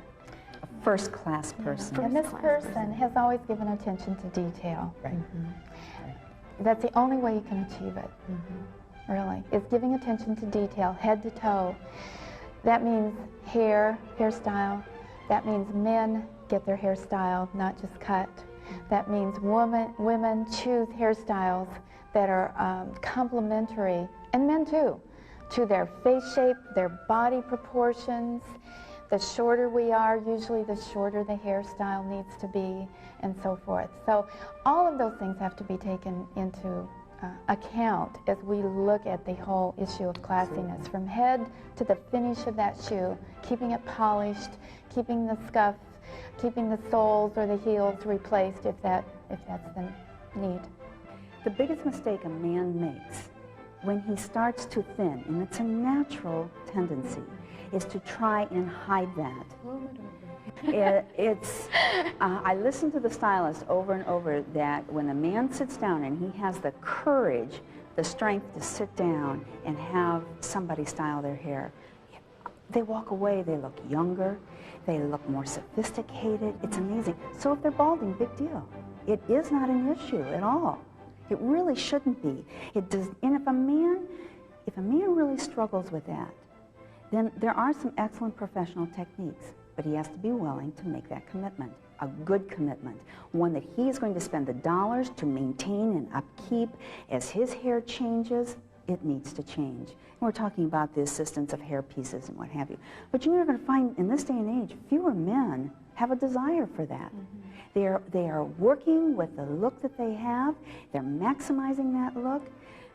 And look at the percentages that say that women find men, bald men, very attractive. Balding tendencies gives a man a sense of maturity. It gives him a sense of, he is more credible. He's lived longer. He has more experience. I can relate to him. I mean, there's all kinds of positive adjectives. When a woman goes through the same characteristics, then we're in trouble. It's like a man who, when he grays, why is he distinguished and we're old? But it's true. And I've always said that that's because a man's hair is well groomed and cut. And if a woman is graying, she must have an excellent style. Otherwise, she will look older instantly. Man should have his hair cut every 4 weeks max in a professional setting. Every 4 weeks he needs a good hair style. And most women do too. Right. Most women need to be at that salon on a 4-week basis. It's a matter of consistency and scheduling. That's right. It takes work. Taking time. Just making the discipline. Hair loses its style after that 4-week period. It's gone. And then there's nothing there to maintain that classy look. Since I got my hair cut shorter, I get more positive reaction. I always do, and it amazed me because like when I would go to the grocery store just out shopping, people reacted to me in a more favorable way. And the only change was my hair. It was just the same nice person I'd always been. So if you want to grow within an organization, you want to look at who's holding the top positions very often, or who your audience is that you're appealing to.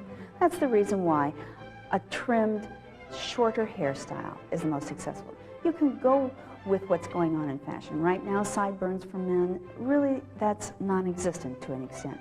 They will come back in fashion. The key is don't go extreme one way or the other. If longer hair is in and your hair accommodates a little length, that's fine. If sideburns come in, it's not the long exaggerated sideburn. It is a moderate, appropriately trimmed, and so forth.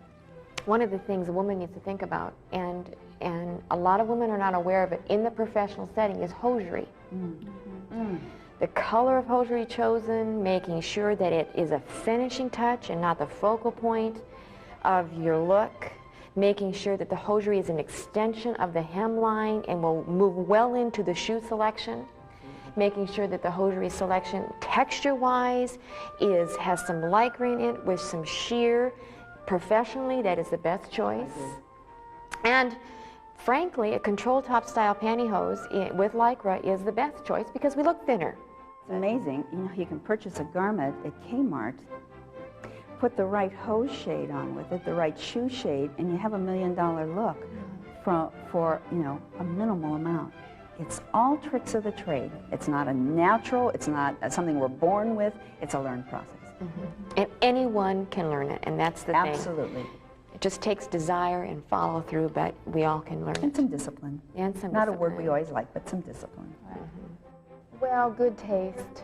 Making sure, for a woman particularly, that there are not underwear lines showing through any part of her garment, upper, lower body. I think that's extremely important.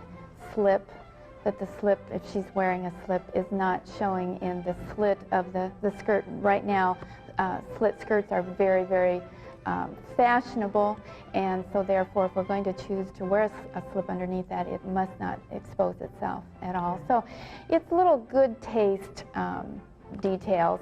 The neckline height or lowness. And another thing is that garments, it gets back to contour, garments should accentuate the body, but I don't want to see the body. I don't want to see the body frame or the condition of the body in terms of lines, distinguishing lines from on the torso. Each of us sitting here, for instance, has a different style. And Sue, for instance, has a lot of romantic style to her. You can tell it in her hairstyle, the shapeliness of the garment, and so forth. I'm a much more classic individual with a little bit of that romantic. Sue is a little dramatic underneath there, too. And then Ruth has a lot more drama. We see it in her hairstyle. Anytime you can wear a severe hairstyle, and this, as she can do so well, we're looking at someone who has the ability to carry off, by virtue of the features that we have, a more dramatic look. I'd like to illustrate here for just a moment a little bit about look and personality and fit and contour to these two lovely ladies standing beside me. First of all, Ruth is the epitome of an elegant, classic personality, clothing-wise and also personality-wise. And as you can see here, a softness to her wonderful summer look, color-wise, and a very classic suit, accessorized with very classic-looking pearls. With her is Bonnie, and Bonnie's the epitome of the sporty, natural personality with some drama. Bonnie loves flair, and the crispness of her linen look here is terrific with her silver jewelry, which she enjoys a little drama in those earrings and bracelets and so forth, so it gives that, that drama to that sporty natural look that she carries off so very, very well. In men's refined dress, there's always good taste, regardless of what's going on in fashion. A man does not expose hair on his body. He shaves his face. We always talk about the whole issue of do we have a mustache, do we have a beard, what is successful communication, and we're not going to touch upon that at the moment. But it is things. If a man sits down and relaxes and crosses his leg, you do not see skin or body hair. That's why we wear long sleeves and not short sleeves in a dress situation with a man. It's because I want to see the finish of cuff line, but not the finish of wrist, skin, or hairline. And the color, again, coming back to color, the sock should be an extension of the pant leg, color-wise. Not some off color, just something off the wall to match his tie or the shoe even, but it should be an extension of the pant leg. A man can go to a discount store and buy an $11 shirt and have it starched and well pressed and laundered. It's worth the money to do that, to create the finishing look. It makes you look like you care about yourself. When you have a classy feel, you have a classy speech. When you have a classy feel, you are going to portray in your visual, facial, visual, and every action that you do, you're going to portray the success that you really are. It seems to enhance what's inside of you when you're good on the outside. Score silk ties are the best and most professional. 100% silk is the best. And you do not have to spend $60 on a Nicole Miller tie. You can find them at Marshall's and many, many discount stores, garment districts, Loehmann's. Department stores have them on sale all the time. And it's best to get a selection of ties that will not only express your personality. The tie shouldn't startle you in the look, but should enhance. It should just well finish the look, the tie of the knot. It should fill the space between the shirt and the collar. It's very, very important. That makes it look very professional. As well, where it hits on the belt buckle should just touch the belt buckle. If it goes up, you look like you have some extra weight on. If it's too long, it tends to look a little dumpy. So all those things and the way it's all put together with a tie, but that can enhance or it can totally ruin an image professionally. So the that's quality of a tie also has a lot to do, and it's not the cost of the tie, it's the workmanship of the tie. The better the workmanship, the better the quality, the more the tie will stay in place and the man doesn't have to keep adjusting that tie. Have you ever watched some men that constantly are pulling their tie together and moving it into position? It's a poorly constructed tie that causes that to occur more than anything else. And some of the silks are very shiny and slippery, and they've got too much light refraction on them and reflection, so therefore it's very distracting. Your more subtle, softer lusters on the silks are the much richer ties.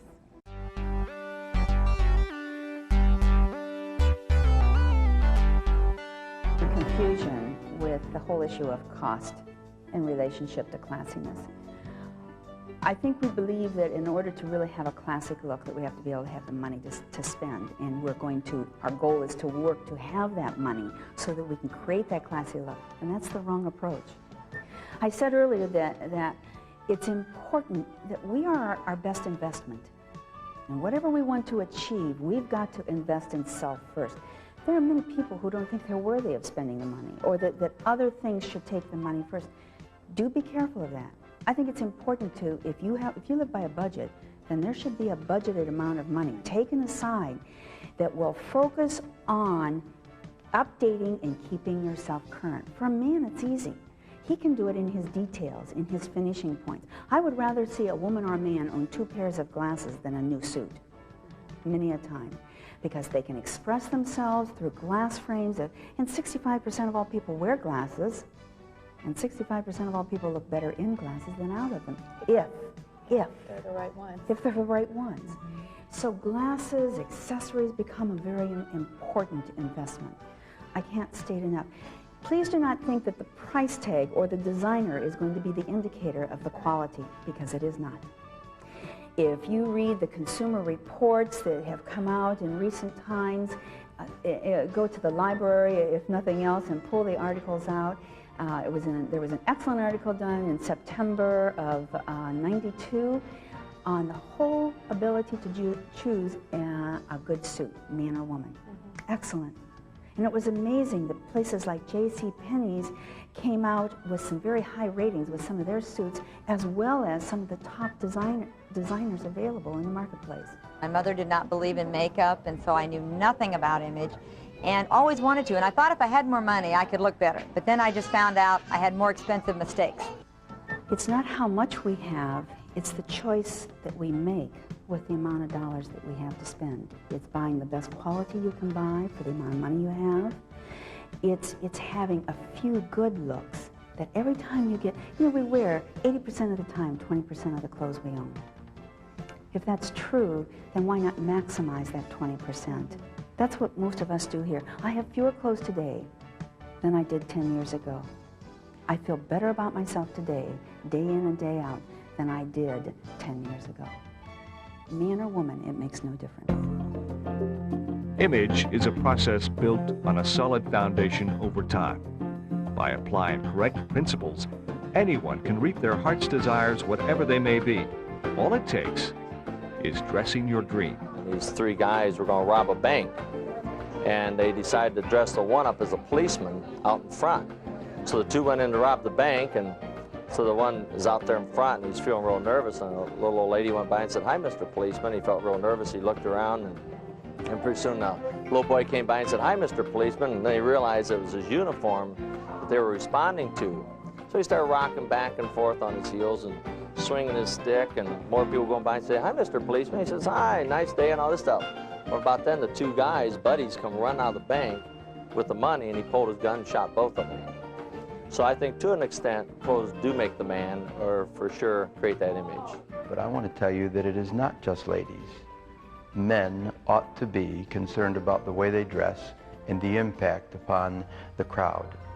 I think that I will speak better when I am in my color, or when I am coordinated, when I have the right tie or the right suit and the shoes match. So it's important for you, as one of your preparations for going to speak or talk to someone, is to not just grab something and put it on, but make sure it's put together. I dress the way I want to be perceived, but I also have to understand that in the circumstance of the business, you need to be perceived as believable, as credible, and that can be accomplished through dress. We need to dress our dream. You know, we all, like Ruth said, I think, we're so often of the mindset that when we get there someday, when we reach that dream, that goal in life, that financial level, then we can look great. We will be much more successful and much more quickly if we begin to dress like the goal that we want to achieve today. And we teach that all the time because that's so extremely important. I mean, it's interesting because I have often been asked if I'm a diamond in the business because I dress like one.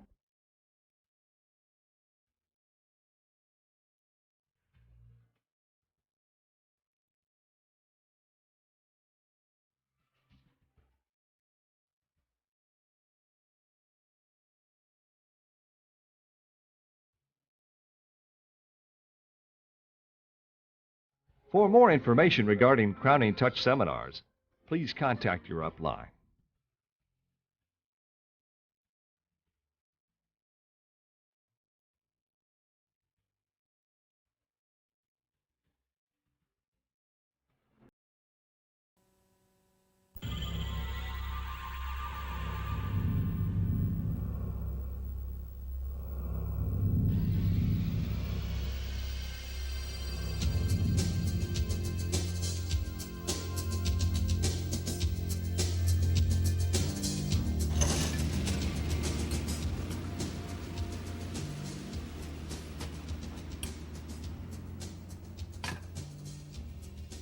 Hello and welcome to your video guide to professional bartending. I'm Brett Rose and I'll be your guide into the rules and recipes behind the bar. This video, combined with your recipe handbook, will teach you all the tools, the techniques, and the majority of the recipes you'll need to know to get you started on the road to professional bartending. Now, I can't emphasize enough memorization of the recipes in your handbook. Go over it and over it again until you memorize them. Watch this video over and over again until you memorize all the tools and techniques, and then you'll be ready to go look for employment. Okay, so what we're going to start off with is glassware and the equipment that you'll need to get started behind the bar. Okay, so let's get into that segment now, all right?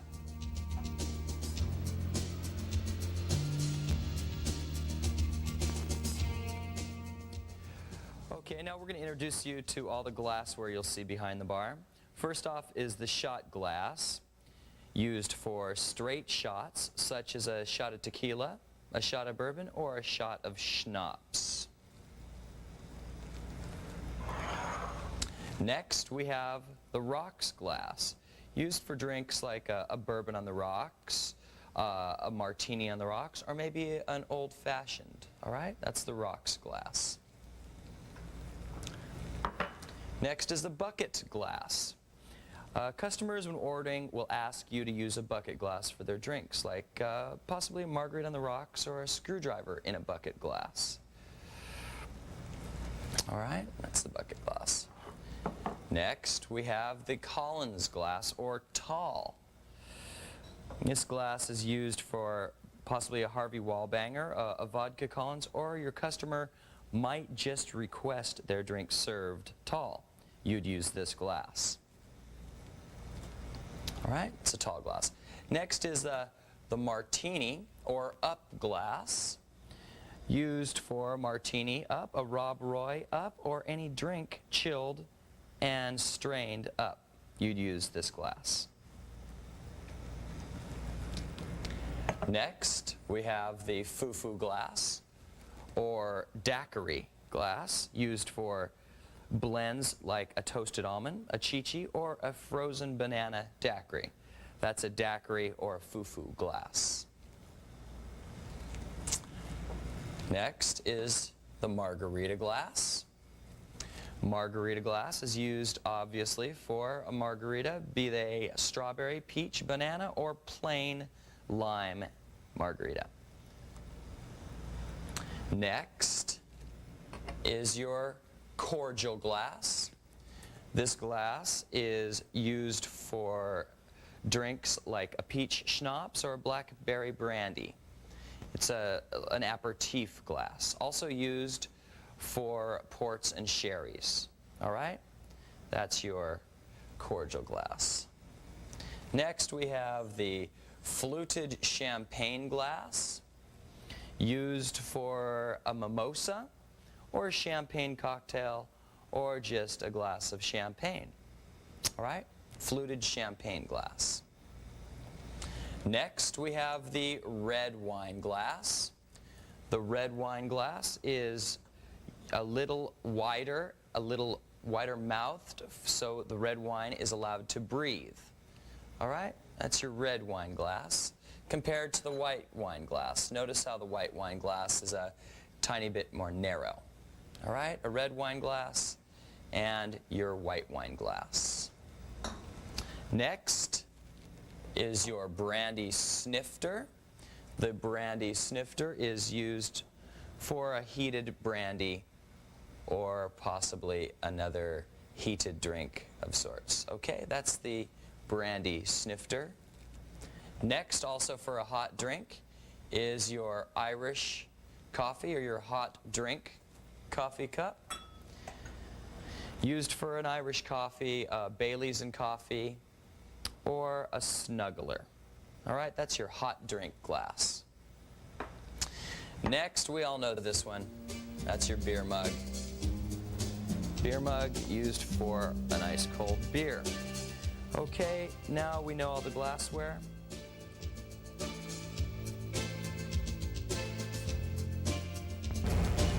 All right, let's bring you back here behind the bar, and we're going to introduce you to the bartender's station. Now, this is where all the cocktails are prepared. So we'll show you all the tools and equipment that you're going to need to prepare all the cocktails, okay? We're going to start over here. Your pour mat is where all your cocktails will be prepared. Now, a lot of establishments have rubber pour mats. Here, it's a metal screen, so if there's any overpour or spillage, it'll just go right down into the screen and then you clean it out later. Here's our cocktail strainer and our shaker cup and pint glass. And then let's move right down here to our fruit. We have fruit for our daiquiris and margaritas. We have pineapples, peaches, strawberries, and fresh bananas. Over here is simple syrup and grenadine. These are a couple of non-alcoholic cocktail mixes that you use very often behind the bar. And here is our soda gun. The soda gun dispenses cola, ginger ale, Collins mix. Q is for quinine or tonic water.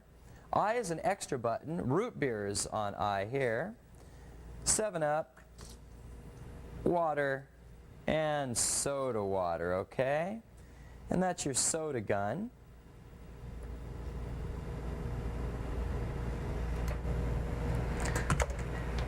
Just underneath the soda gun is our whipping cream, our Stoli vodka, Absolute vodka, and peppermint schnapps. Now these are liquors that need to be kept stored cold and that you use often, so you keep them right here on the side of your well.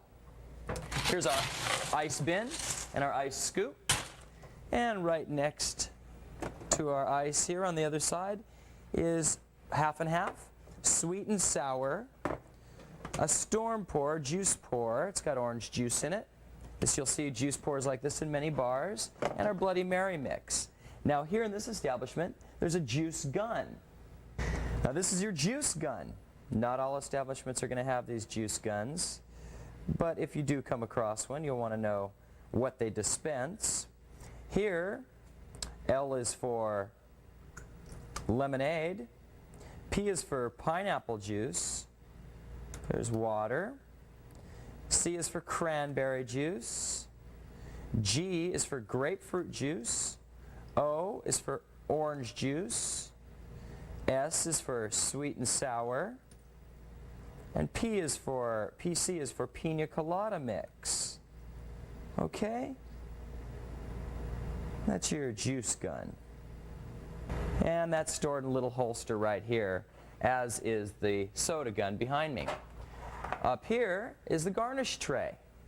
In the garnish tray you'll find lime wedges, maraschino cherries, cocktail onions for Gibson, cocktail olives for your martinis, lemon wedges or lemon squeezes, and then lemon twists on the lemon. So you just pull them right off the lemon like that, and you give them a little twist, and all the oil comes out of the lemon rind. Next to the garnish tray, we have our matches, our straws, our swizzle sticks, and toothpicks. Here's our margarita salter. And down below here, we have our blenders. Just next to the blenders is our speed rack. In your speed rack, you'll find the main liquors that you're going to be using to make cocktails. First off is your bourbon, then your vodka, then your scotch,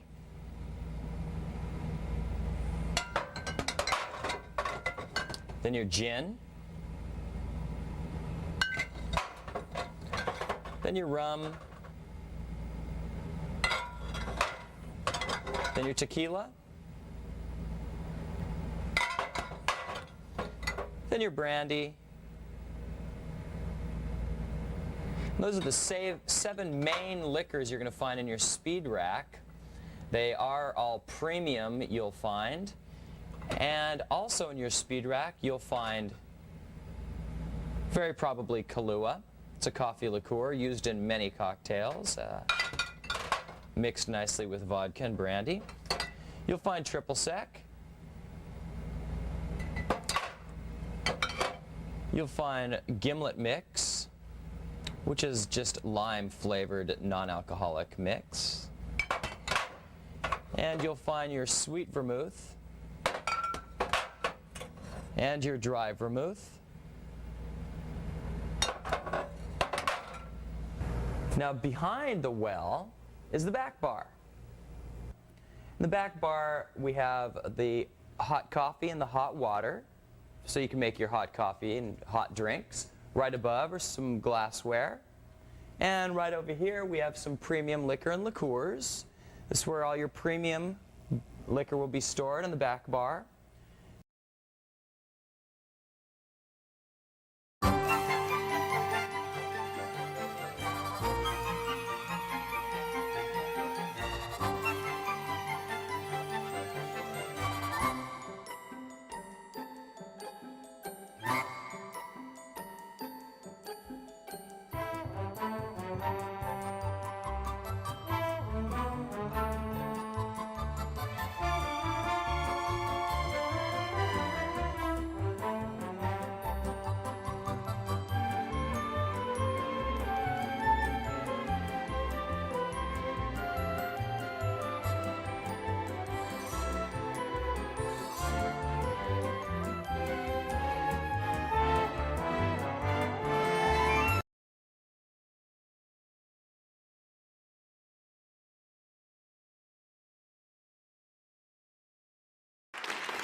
Welcome to the Jim Baker Family Show, coming to you from the village of Morningside, USA, snuggled in the beautiful Ozark Mountains.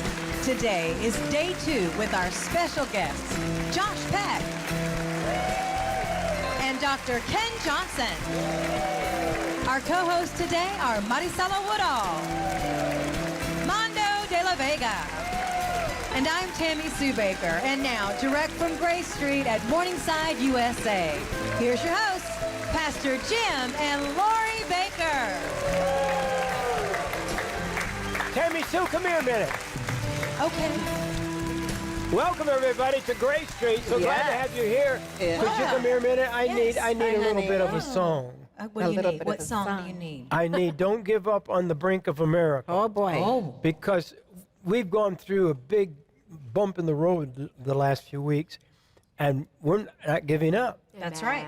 We're doubling down. Yes. So sing a line or two. And we're going to give ourselves out of a hole. We're going to give ourselves into victory. And I want everybody to stand with us. And there's people in these storms. Yes. They About 6 states, have yes. really been through it. And it'll take, some say it's going to be years to rebuild all of that. But they need encouragement. Would you just sing this song, just a little a cappella for Dad? Don't give up. You're on the brink of a miracle. Don't give in. Remember God's on the road. Don't you? We have a little house in California. And there was a cactus outside our house. But there was no way it could be. Probably a week there, and I prayed, and I said, could you please wanted it pink as the Lord spoke just when we get, just to let you know that He's working.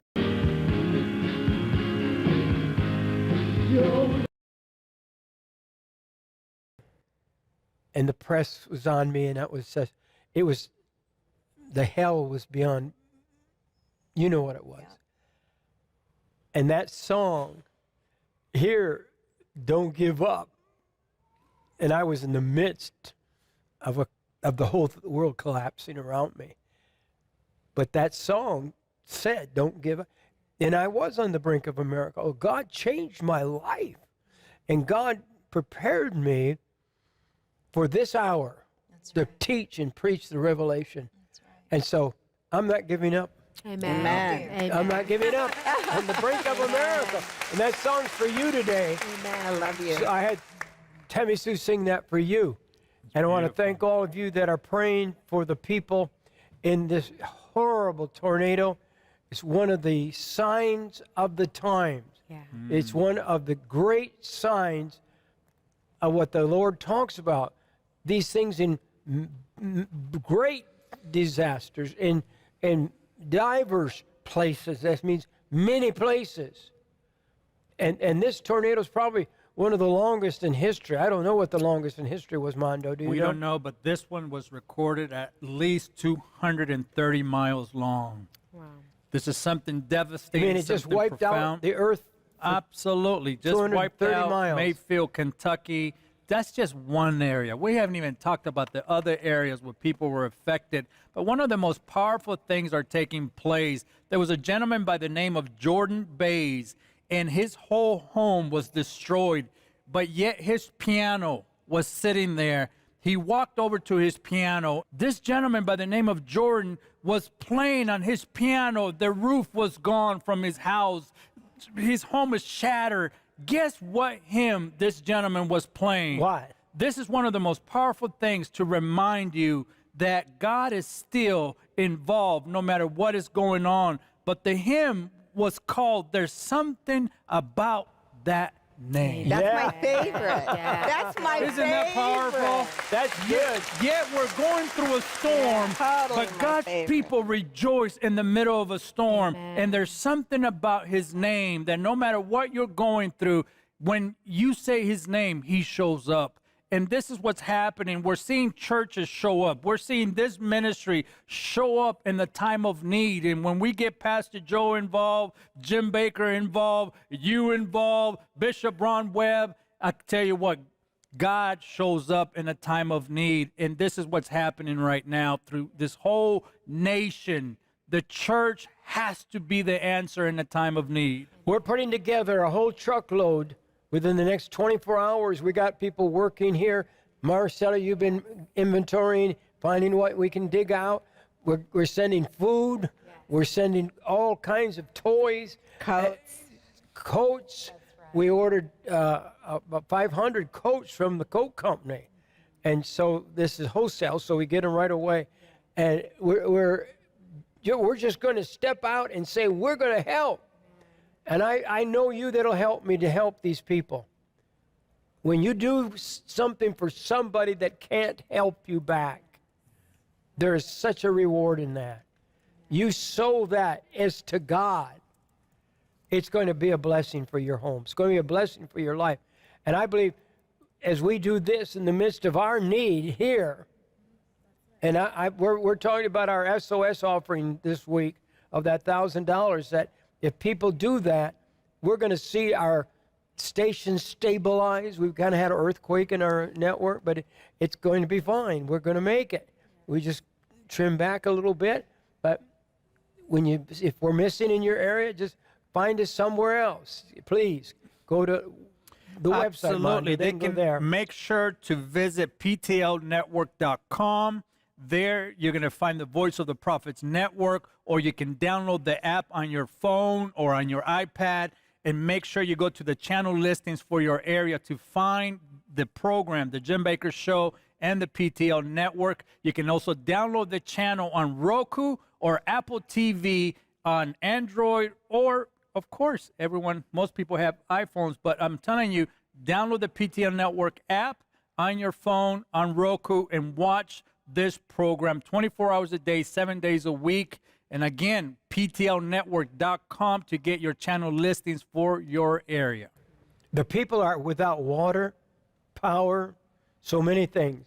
Absolutely. The whole infrastructure is gone. I've asked Marcel to send some water bottles to the in the water truck filtration, yes. for people can have filtered water even if there's no water there. I mean, they can take a mud puddle and drink it. And so we're putting a multi-million-dollar probably truck full and more is our believing God for that. And Bishop Ron Webb is the chairman of our outreach. He's our world missions director, and he's already getting on top of us. He's already putting it together. We have one of the big food manufacturers that's going to send us a truckload of food to send to them. Fresh food. That's right, the fresh That's produce. what's really amazing. Yes. And then we're going to send them some of our 30-year shelf life, so they don't even have to have a refrigerator. We just send them that, and they set it right there, and they're wherever they are. If they still have a home, but wherever they are, they can have that without refrigeration. Yes. So we're doing a lot, and we need your help. We need your help. And when you give that $1,000, you're helping us stay on the air. So if you tune us on in the next few days and we're gone, just look us up somewhere else, because we're going off some of the stations, and it's not their fault, it's my fault, because we can't stretch it far enough to. Every week we try to stretch all the income to pay all the bills, and it won't stretch anymore. And so we have to cut back, and we hate to have to do this. I think this is the first time we really cut back like this since I've been on the air again. But God's going to bless us. We're going to make it through.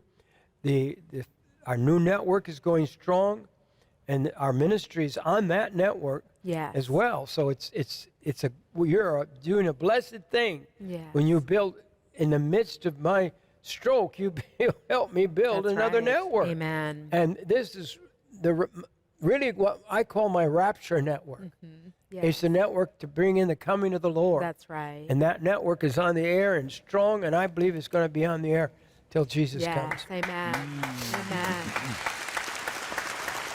So give us a call right now and stand with us today. Yes. Call us right now at 1-888-988-1588 or go to the website, JimBakerShow.com. Stand with us in this new year, new beginnings, and we know we are in the end times. We all know that, and we are in the last of the last days, and I think it is so exciting what we have for you today with Josh Peck and Dr. Ken Johnson. You are not going to want to miss one moment of this broadcast.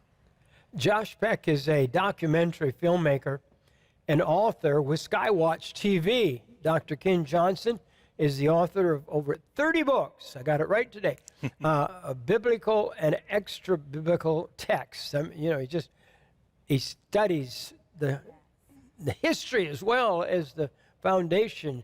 Josephus is part of what we call history, but wow, it's great history. When you find Jesus in all the history books, that's a pretty good sign he lived. Amen. That's right. Amen. Amen. Amen. Amen. So good.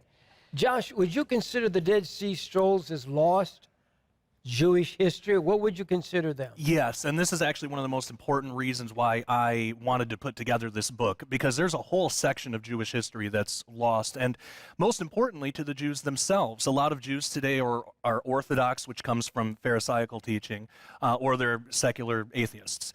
And many of them don't know that there's this other option. There's this Essene history, and because right now, when a typical Orthodox Jewish person hears something about Christianity, that's going to put their wall up and they're going to probably not want to listen. But Essene history, if you can point them to the Dead Sea Scrolls and say, there's some really interesting, totally, completely Jewish history here, you should look at it. And if they look into the Dead Sea Scrolls, they're going to find Jesus all over that, because they knew who the Messiah would be. They had prophecies about him that most of us, even in the church, don't know about. We're told that the Jews in Israel at the time did not know what or who Jesus was going to be, who the Messiah was going to be. They didn't know anything about him and didn't expect him when he came. That was only true for the Pharisees and Sadducees. The Essenes knew exactly who he would be. They knew he would be God incarnate, that he would die for their sins, and even the year of his death. So there's a lot there that if we can get this in the hands of more Jewish people, we know prophetically there's going to be a big Jewish revival at some point. Amen. This could be a part of that. Wow. Amen. In Israel right now, there's such an upheaval. Mm-hmm. In fact, they're on warfare, what we call on preparedness for war. Yes. And they're preparing their people to go to war. And but they always have. I mean, they always have, though. I mean, when you go to Israel, and I mean, we were there, years ago, and they're all on being prepared. And you have young But they people. live that way. They live that way. That's their way really of life. do. Yeah, they have to. They're surrounded by their enemies. They sure are. Mm-hmm. What do you see something happening there now that kind of makes you want to pay attention? Oh yeah, definitely. There's been a lot of recent things in Israel, and Ken's actually been doing some videos on some of the possible connections with prophecy and some of the things going on in Israel right now. What about the 400 silent years, and what does that have to do with the Dead Sea Scrolls? Okay, so the 400 silent years are the time between the Old and New Testament. And when you read the Old Testament, it seems to make sense. We get how the structure of Israel was, but then you get to the New Testament and everything's different. Rome is there, Pharisees, Sadducees, everything's totally different. Well, something happened in those 400 silent years, that's why they're called that, and the Dead Sea Scrolls and some other sources, but the Dead Sea Scrolls help us fill that in. And that's how we learn about the Essenes, that there was this group out in what we call today Qumran that was looking for the right Messiah, was looking for Jesus and knew what to expect when he came. Yeah. Mm-hmm. Ken, who were the patriots of old? Yeah, in the Dead Sea Scrolls it talks about the fact that pre-Moses, all the patriarchs wrote what would be a last will and testament to their kids. And this is from Adam through Aaron. And they contain stories about morality, prophecy, about the coming Messiah. And so it's really fascinating. If you were Jewish and you based your interpretation of the Old Testament on the patriarchal writings, you would have Christian doctrine. Mm-hmm. Wow. We are identical. And in by doctrine. the way, in Ken's new book, he's got all the patriarchal writings in there, so people will be able to read through all those. It's really incredible, everybody. The What's left of ancient them. mysteries of the Essenes. And you get the both, Ken Johnson both of these collection. books for a total of $35. And includes the Josh's shipping. book. Yes, That's right. Josh Peck's book, The Last Prophecies of Qumran, 2025 and the Final Age of Man. Both of these books for a donation to the ministry of only $35, and that includes shipping and handling. And this is full of meat, everybody. This is not fluff. This isn't puff. This is meat. And these are the things that us believers, us what we call Christians, us believers, we have to know this type of things in these last days as we minister and we evangelize the world for them to come to know Jesus as their personal Lord and Josh Savior. or Ken, what the Dead Sea Scrolls, what did they do to you? What is a person and knowledge in your head in relationship to the Bible? What do you understand what I'm saying? Yeah, definitely. Well, for me, they were incredibly inspiring. Actually, Are they important? Oh, yeah. I actually came to this topic because of Dr. Ken Johnson. He's been doing this longer than I have, but I came across it. It held my interest and for a long time, which a lot of times that doesn't happen. But I find them incredibly interesting and definitely important because they provide context to the Bible and some questions that we might have about how to interpret the Bible. They can help. Exactly, because God allowed people to find these Dead Sea Scrolls at this time. This past what? How long has it been? A decade or so? 70 years. How long? As far as the Since we've been finding them, about 70 years for the basic Bible teachings, and then as far as the doctrinal part, the last 20 years. Okay. They're showing pieces of the Dead Sea. That's what it looks like, though, when you see them. When you go and see them, you see them, if you've gone and seen them and traveled around. And So they've been scholars had to traveling. really piece them together. Yes. And came up with the Bible. To me, I mean, it was really important to me in my ministry. The whole idea that the Jews believed the same things that we did. The Pharisees apostatized and changed the story, so everything is the same, and not only the same, but answers to questions that I've had, timings, dates of prophecies, when things would be fulfilled, how they would be fulfilled, both first coming and second coming. A lot of the stuff is still fragmented, but there's a lot of it there that we can easily piece together. Wow. Josh, did John the Baptist have a connection with the Essenes? I believe he did, yeah. I think there's enough evidence to say that there's at least a connection there, especially if we look into some of the ancient texts of the time, not just the Bible. But one thing that it's probably one of the weakest pieces of evidence, but it's one of my favorites because it's interesting. In the Gospels, we read that John the Baptist had a diet of locusts, and we don't know why we're told that. Why did he have that? Why do we have that? Yeah, what an odd detail. Well, if there's, like my good friend Dr. Michael Heiser says, if there's something weird in the Bible, pay attention to it. It's important. But in Israel at that time, locusts were not actually a delicacy at all, except in one place, what we call today Qumran. And so there's a connection there. There's several others too. The Essenes were known for having a type of apprenticeship program. They would bring kids into their community and teach them, bring them up in the priestly stuff and that kind of thing. Well, what's interesting is when we read about John the Baptist father, he's working in the temple, but John doesn't follow in those footsteps. John's off in the wilderness, probably Qumran, probably leading the school of the prophets. And there's some really interesting stuff about that too. That is. Wow. Wow. So that's powerful. They were training them in the temple then. Wow. Go ahead. I'm sorry. Oh, about John the Baptist, we're just going to say that that's one reason why we need to take the early church fathers, the 1st and 2nd century, put them together with the scrolls, and we have a complete picture. Hippolytus actually has a list of those people who ran the school of the prophets, and it goes up through John the Baptist, and it's very obvious that's who we're talking about, and then up to Agabus, who was mentioned in the New Testament. And so it talks about the changeover and the miracles and the history. And there's other church fathers that talk about him running schools, the school of the prophets. So there's actually a lot of old data. So Ken, what was the difference? What's the difference between the Levite priesthood and the other priesthood? Anciently, there was a Melchizedekian priesthood, and a Melchizedekian priest is someone who's a king, prophet, and priest all together. And then later on in the time of Jacob, Jacob, inspired by the Holy Spirit, broke the Melchizedekian priesthood up and created a kingship under Judah, Levi for the priesthood, and then the school of the prophets elsewhere. And so at that point, you have a Levitical priesthood that starts. Levitical priesthood had mandates on it, like a mandatory time of start, mandatory retirement, which is not true with the Melchizedekian priesthood. And that's why in the book of Hebrews, you've got several chapters detailing the differences and why our Lord is a Melchizedekian priest, not a Levitical one. Why is that kind of thing important for us to know? Well, for one thing, just to understand all the ancient prophecies, the way things were broke up and the way they come back together, to understand there's a school of the prophets that was set aside for a time and then would be brought back according to Isaiah chapter 29 and others. Do you find a thread of God through everything you discover? In other words, there's like a God line somehow through all of it. Oh, you know yeah. what I'm saying? Yeah. Yeah, definitely, because you've got the Dead Sea Scrolls talking about the virgin birth, the Messiah coming, the exact date on when it would happen, the exact date of when the Age of Grace would start.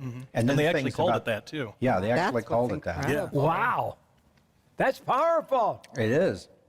Apparently, we're weird heretics. We inherited our Christian doctrine from the Essenes, which makes sense. That's actually where the Essenes went. There's this big question in academia. Where did the Essenes go? They just seemed to disappear. No, they accepted the gospel and took the Great Commission out to the world. They were the first Christians. So we come from the Essenes. Wow. Did you say the Essenes have a different calendar than the Hebrew calendar? Yeah, there was a prophecy in the scrolls about at a certain point, God's original calendar is solar. And what they would do is they would kind of change it in the apostasy into a pagan lunar type calendar. And that happened with the Pharisees, and then in about the 4th century, they mechanicalized it where it's just automated. And we've got the current Jewish calendar, which is still based on the calendar, but it's lunar. And so that was a prophecy. And to them, that was a sign of the apostasy. You don't use that kind of calendar. And the calendar is really interesting because the whole calendar structure actually teaches about the coming of the Messiah. And he actually reconstructed the calendar from the Dead Sea Scrolls himself, and he's got a website on it and print calendars and stuff. And we include it in the book. That's what I was going to say. It is actually included in the book. That's the first thing that I did. I went to the Appendix B, and it's the 6-year calendar. He includes the entire calendar in his new book, The Ancient Mysteries of the Essenes by Ken Johnson Collection. But it's actually, I thought that was so fascinating reading through the solar calendar. Why have we not discovered some of this before? The Pharisees didn't want us to. Oh, the Pharisees. Yeah, Gotta blame them too. As because far they're as we know and we were taught, we have a calendar, and that's the one described in the Talmud. And we had no clue that anything else ever existed until we dig up the Dead Sea Scrolls that say, by the way, that's wrong, this is right, you should be doing it this way. Wow. That's really amazing to think about that. Yeah, dsscalendar.org. It's mobile friendly. You can go there. There's studies on the calendar. It's perpetual, so you can see what today is on the Gregorian, the Dead Sea Scroll, and the modern Jewish one to kind of compare. Oh, that's Isn't that amazing, everybody? Oh, my. Josh, you keep talking about the Essenes. I never say it right, do I? Essenes, no, that's correct. They had an understanding of all human history, even into our future. Yes. Can you explain how the Essenes divided up human history? Yeah, so they looked at all of human history as split up first into ages. So there's 4 ages. There was first the age of confusion or creation or chaos, and that's from creation until the call of Abraham. Then there was the age of Torah from the call of Abraham up to 75 AD.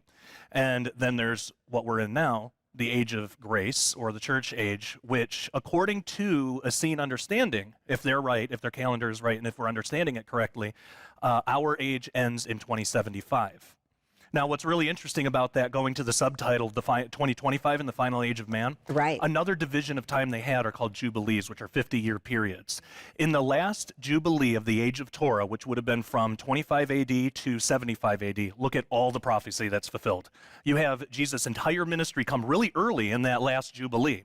So the question is, 2025 will be the very start of our final Jubilee. Could we start to see some prophecy being fulfilled in that time? And I think that's very likely. Ken, did the Essenes actually predict the year of the Messiah's death? Yes, actually, it goes back to the calendar again. There's a scroll called 11Q Melchizedek, 11Q13. And basically it talks about the Messiah is our Melchizedekian priest, king, priest, prophet, that he would come to die for our sins, and the event that would fix everything and reconcile us to God would occur one Shemitah after the end of the 9th Jubilee of the 8th Una, which on their calendar, if you plug it in, is 32 AD. So they predicted that Passover of 32 AD would be the death of the Messiah. The very next Pentecost, you can go to Jerusalem and you'd be allowed to enter the age of grace. And they so much looked forward to that. It was going to be so amazing. Everything was going to change. And they actually predicted that the same thing's going to happen at the end of the age of grace. We will actually, if you're here as a human being, would actually be able to go in and enter the kingdom age. It's going to be fantastic. Whoa. Oh, this is big, guys. So this fabulous. is heavy. I it's wish big. you could get, it's awesome. Get both these books for $35. You need this in your library. This is two essentials. And these guys are probably nerds. We now, are. Would you consider we wear yourself- that badge proudly. I think No, you but should.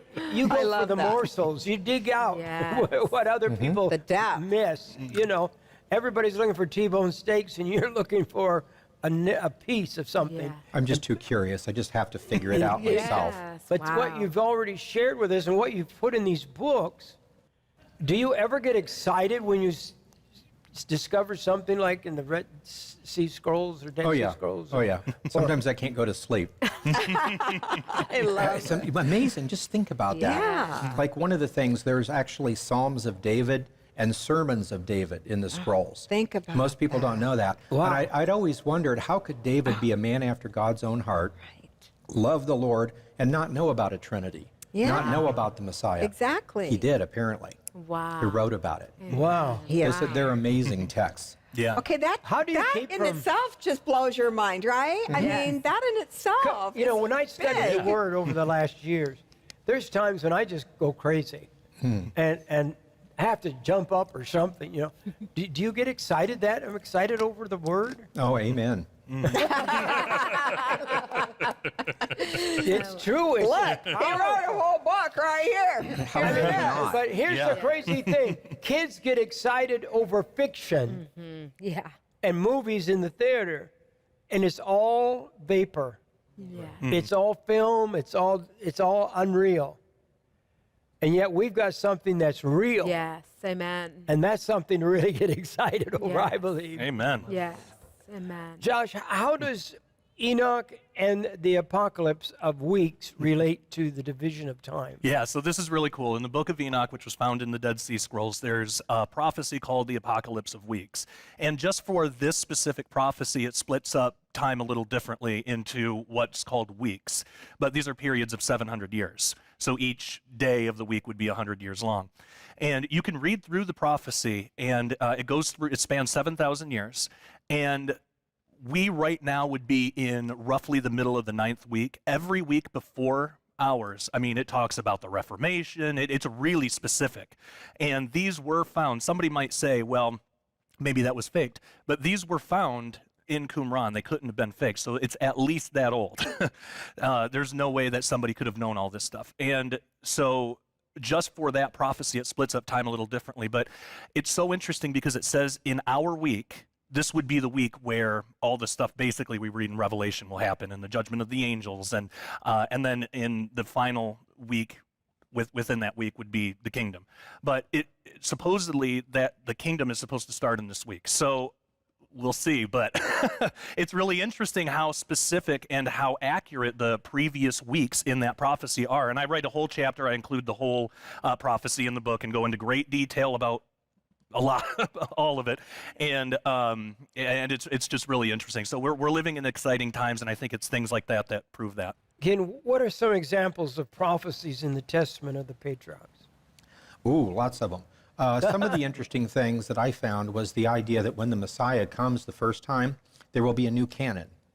It'll be comprised over the teachings about prophecy about the Messiah, like Matthew 24, the history of how it gets started, which is Acts, and then there's going to be this Benjamite that actually writes a series of epistles that explains everything, and that's the writings of Paul. And it's interesting when you look at Acts now and you see Paul going in saying, hey, I'm the apostle to the Gentiles because this is what's going on. They all said, yeah, you look like the guy that fulfilled the prophecy, all right. Yeah, right hand of fellowship. Yeah. And it's amazing to see that. And there's a lot of other stuff, like the virgin birth we talked about. Oh, Testament of Aaron. Yes. You got to tell them about that one. Yeah, the Testament of Aaron is amazing because they all predicted that Levites would reject the Messiah. The Testament of Aaron, now this is Moses' brother, understand that. Okay. Moses' brother writes his last will and testament to his kids and says basically this: if you want to be in God's grace, I know you're going to reject the Messiah as a whole, but if you want to be in God's grace, have nothing to do with the nails. Wow. Now, what does that mean? Nobody would know what that means back then. That's kind of mind-blowing. Yeah. I think we know what that means. Yeah, of course, we do. But so don't have anything powerful to do. Stuff. Wow. Yeah, what do you do with you that put if all you're this Jewish? in your book Right. so people can dig it out? I think it's important. It is important. A lot of Messianics are now, or a lot of Jews now are becoming Messianic because they don't want to do the Christian thing, but they look at the scrolls and say, I'm not exactly sure about it, but one thing I am sure, I've been lied to. Mm-hmm. Wow. And I want the answer. Yeah. It's happening all over now. Wow. That is such a sign of the end times. It really is. Josh, many Christians know that the Jewish feasts and festivals all point prophetically to Jesus, but the Dead Sea Scrolls describe extra feasts that aren't in the Bible. Yeah. What are they? Well, there's a few. Here I go. And are they important prophetically? I think so. So there's a few different ones, and we include them all in the book. I think both of our books have information on them. But a few of the ones that stand out, there's a Feast of New Wine. There's a Feast of New Oil. That has something to do with the church, but we don't know exactly what because a lot of the rituals have been lost. Now, what's interesting is, depending how you count it, there's between 12 to 14 festivals, feast days, in total. And we know about 7 from Leviticus. What I found interesting, though, is there are prophecies that talk about 3.5 Moedim cycles.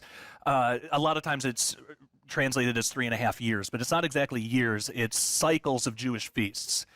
3 is fine, those would equal a year, but how do you have half of 7?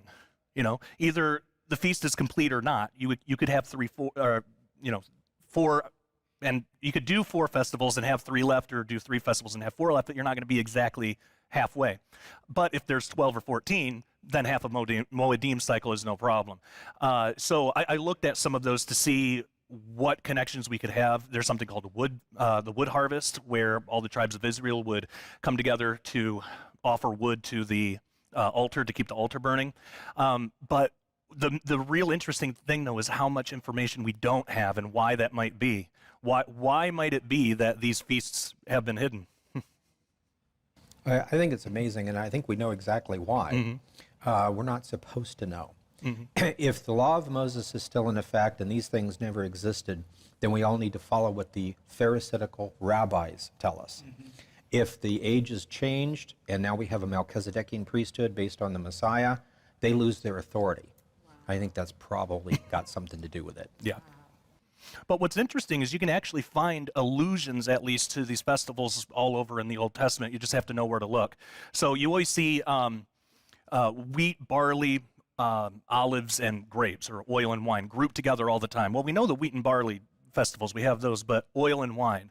Now, what's interesting, and I don't know what to do with this, but in Revelation it says not to hurt the oil and the wine, but the beef and so there's some connection there with that grouping of those specific 4 items. Those were supposed to be the 4 provisions that God gave to Israel.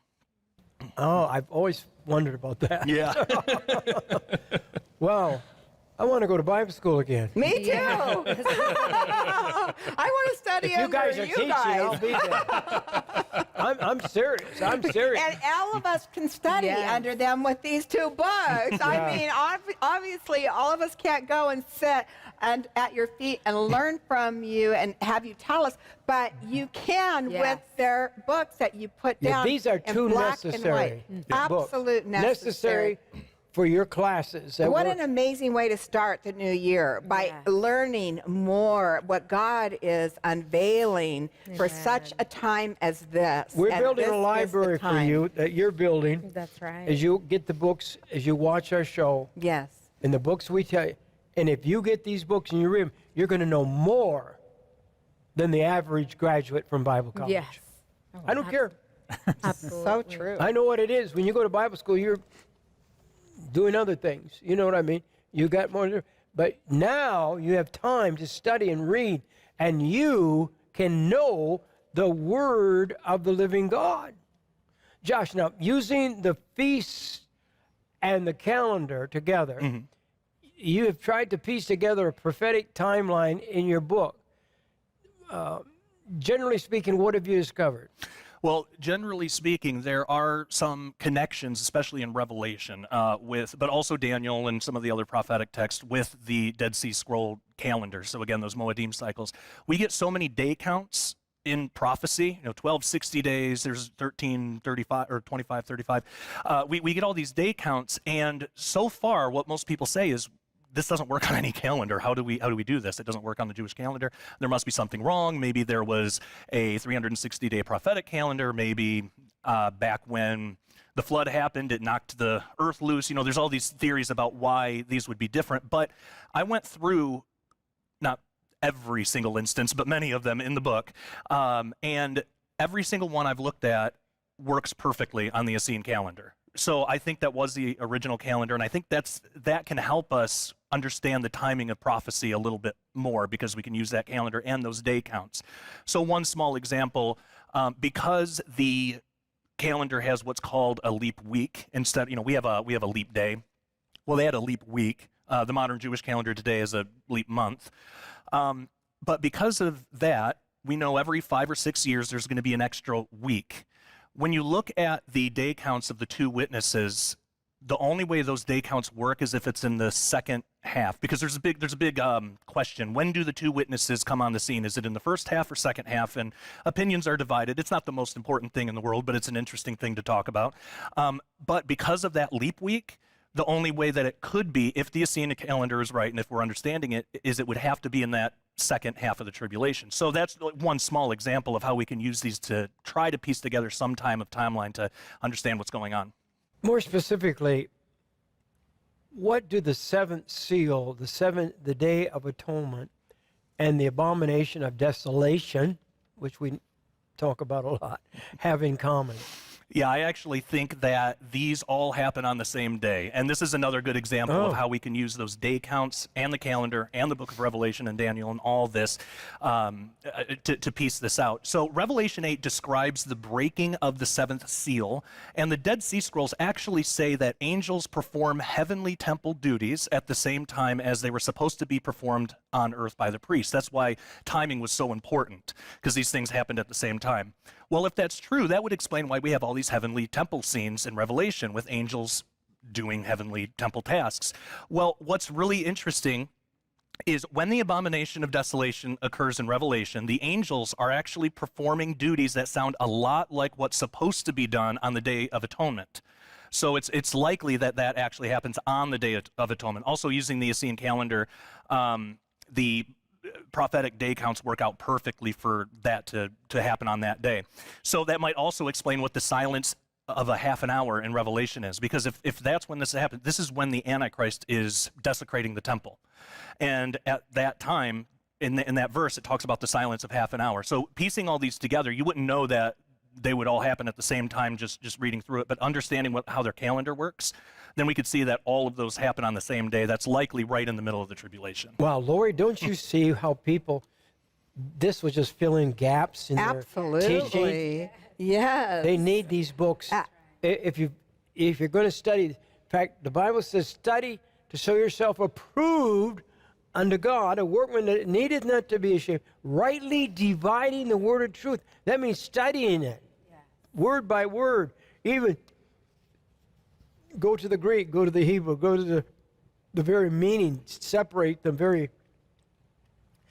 Boy, when I want to preach, I go to the Hebrew and the Greek and find out what the real meaning of the word is, and I don't need nothing else. I just preach from the word, you know. The thing, and Jim, you need this. Yes, we do need this. And the thing is, what's amazing about you two gentlemen is that you actually have gone in and dug in and studied, and you've put it in a form, a written form that we can understand. Thank God there's some few people left on earth that want to study the Word. Exactly, and that we can, as believers, know the truth. I mean, the whole truth of the Lord Jesus Christ, the Father God, Holy Spirit. This is amazing. Yeah, I'm excited about this. Go to the phone right now and just order them.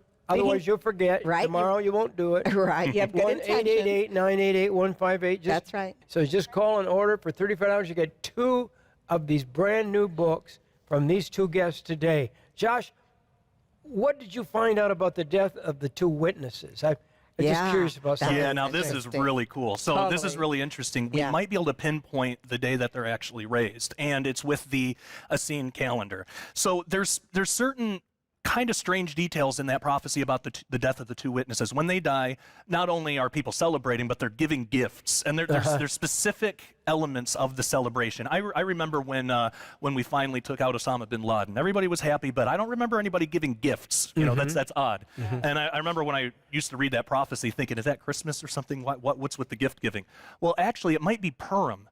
When you do the day counts on the Essene calendar of what were offered in the Bible from the 2 witnesses and their entire ministry, you do the day counts, and it allows for the possibility of them being raised right on Purim. Now, if Purim is going on, that's a Jewish festival, or where they're outside, they're celebrating, they're giving gifts, basically all the elements in that prophecy. With the Essene calendar, it allows for the raising of the 2 witnesses to be on that day. So imagine that. They're celebrating. The 2 witnesses are dead. The Antichrist has vanquished them, and they're doing Purim. Everybody's happy, but then they're raised. Then there's an earthquake. Wow. Yeah, so it's really interesting to piece all that together. Wow. Oh, I've got so much to talk about. You need to get the book because they're just too packed. They're packed full. They're not fluff and puff. They're full of material. Josh, can I ask you one more question? You talk about Daniel 12:4, I believe it is in your book, in connection with our time today and the discovery of the Dead Sea Scrolls. Can you explain that? Yes, absolutely. So Daniel 12, or the book of Daniel in whole is amazing. But we read about how people will go to and fro, and knowledge will increase. And a lot of people, like when I was raised, I was taught that meant like technology and stuff. But what it actually is knowledge in the Word. It's people going back to the scriptures to check things out and go fro and like learn things. And I think that like the Dead Sea Scrolls is a good example of this. You know, we go to scripture, learn something, go fro to the Dead Sea Scrolls and learn about some context, and then back to the Bible. So that kind of thing is definitely happening. That's part of why I believe the Dead Sea Scrolls are going to be really important in this prophetic Jewish revival. So, I mean, if possible, I want to play some small part in that if I can. Yes. And I know Ken does too. Yes. But yeah, it's really interesting. Wow. Amen. So the scrolls that you've heard about the Dead Sea Scrolls for years now, and they were discovered in a cave, right? Yeah, 12 caves. 12 caves, or 11. And when you're saying that this could be a part of a revival in the Jewish people for the Messiah, is that really true? Does that excite you? Oh yeah, and it's already started. It started back in the mid-'70s with a major explosion of messianics, again because of the scriptures and the scrolls. But now just in the last 20 years, the doctrines have been published, and people are trying to downgrade them, to retranslate them. Like for instance, I had a guy who say, you keep talking about the age of grace. I've got copies of all the scrolls. I don't see it in there anywhere. Where do you get this? It's like, well, a lot of people translate it kingdom of favor. because they don't want it to sound Christian. And then he actually said, kingdom of favor. Oh, yeah, that's all through there. That's what you're talking about? Yeah, kingdom, age, grace, favor. Yeah. It's just how you translate. But they're trying to translate it non-Christian. And when you just translate it normally, Christian, it's really obvious, the teachings. And that's what Ken does. Ken actually translates the Dead Sea Scrolls, and in his book, you'll get the Ken Johnson translation, and they do read very Christian, and they're easy to understand, too. Wow. And that's what we need. We need it easy. Thank you for making it easy to understand, because that's, I don't know about the rest of you, but that's what I need. Is this part of knowledge being increased? Oh, I agree. Yeah, I think it's the knowledge of God. Yeah. The whole concept. I feel like screaming because definitely. it's like it's not knowledge of television or movies or Hollywood. It's knowledge of God. Amen. Yes. The exciting thing is that there may be other places around the planet that have these scrolls. Because the scrolls talk about these are the books you should have, and half of them are there and half of them aren't. But we're already discovering places that have older manuscripts in many places, Egypt, Russia, all sorts of places. Wow. And knowledge is increasing. People are running to and fro to get these.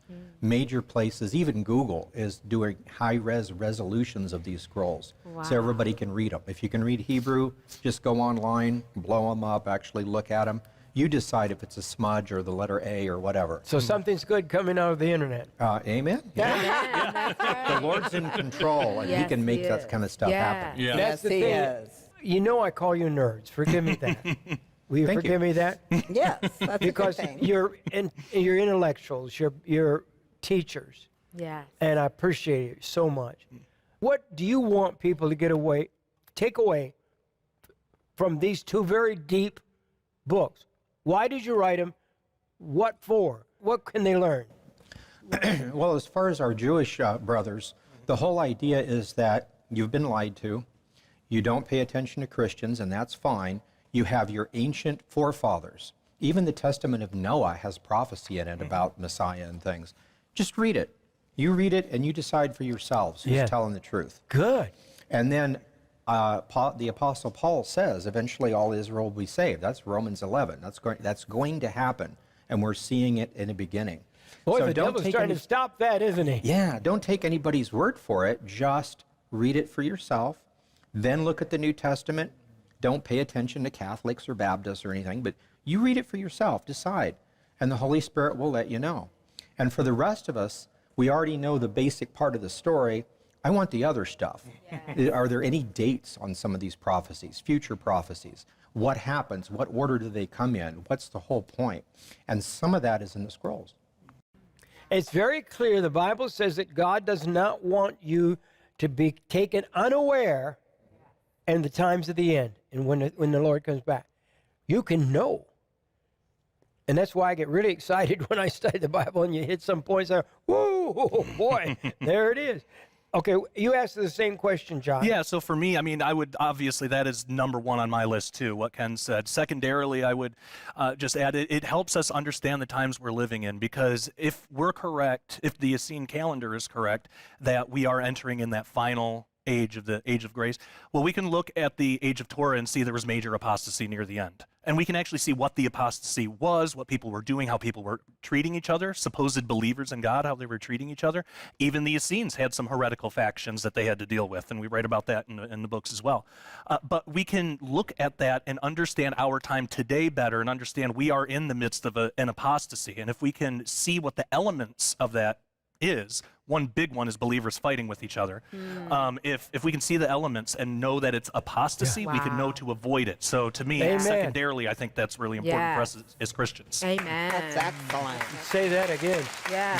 Believers are to love one another. Yeah. The biggest detriment to the church is believers fighting each other over minute things. Absolutely.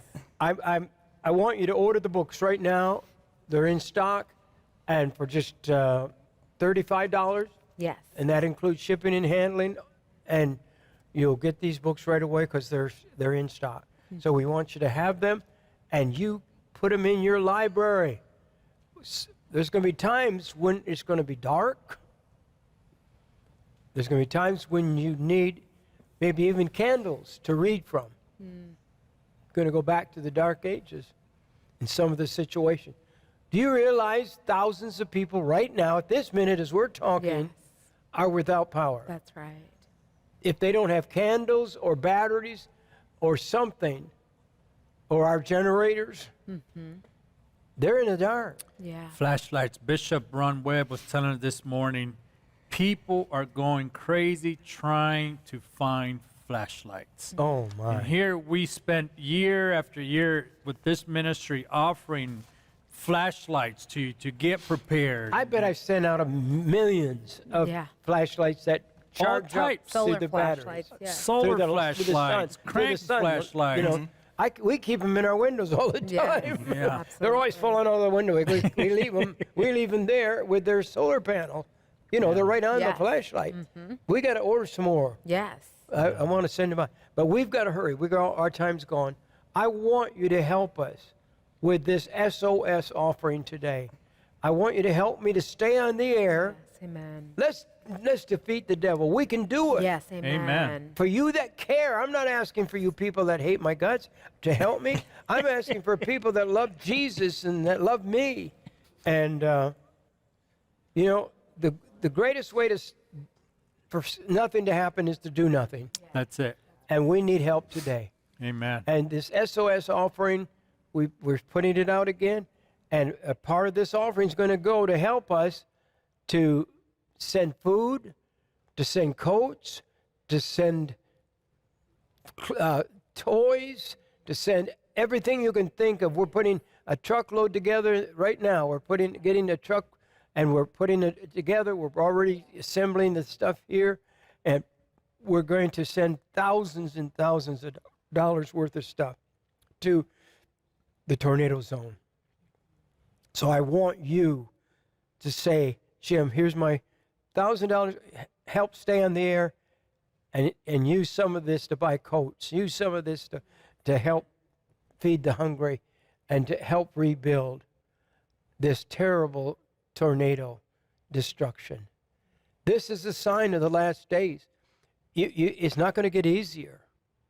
There's going to be so much devastation that you're only going to be able to take care of yourself at some point.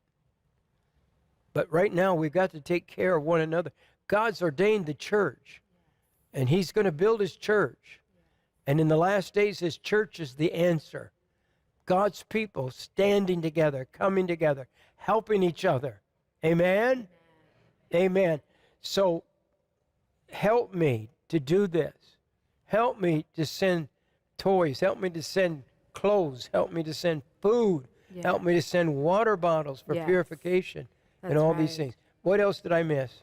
Yes, we want to remind everyone today as well before we leave that we do have an amazing offer on the books where you can receive 3 of each of the titles, 3 of the Lost Prophecies, Qumran 2025, and The Final Age of Man, along with 3 of the Ancient Mysteries of the Essenes by the Ken Johnson Collection, all for a donation of $82 to the ministry, and that also includes shipping and handling. That's $120 retail value, but when you order through the ministry for an $82 love gift, we'll send you a total of $6 when you call and order. You know, there's people in your life. I would highly suggest, I've said this often, but I would highly suggest getting this for your pastor, because this is stuff they maybe have not had the time to research, and these amazing men of God have done the work for us. Yes. Also, I want to talk also about another $82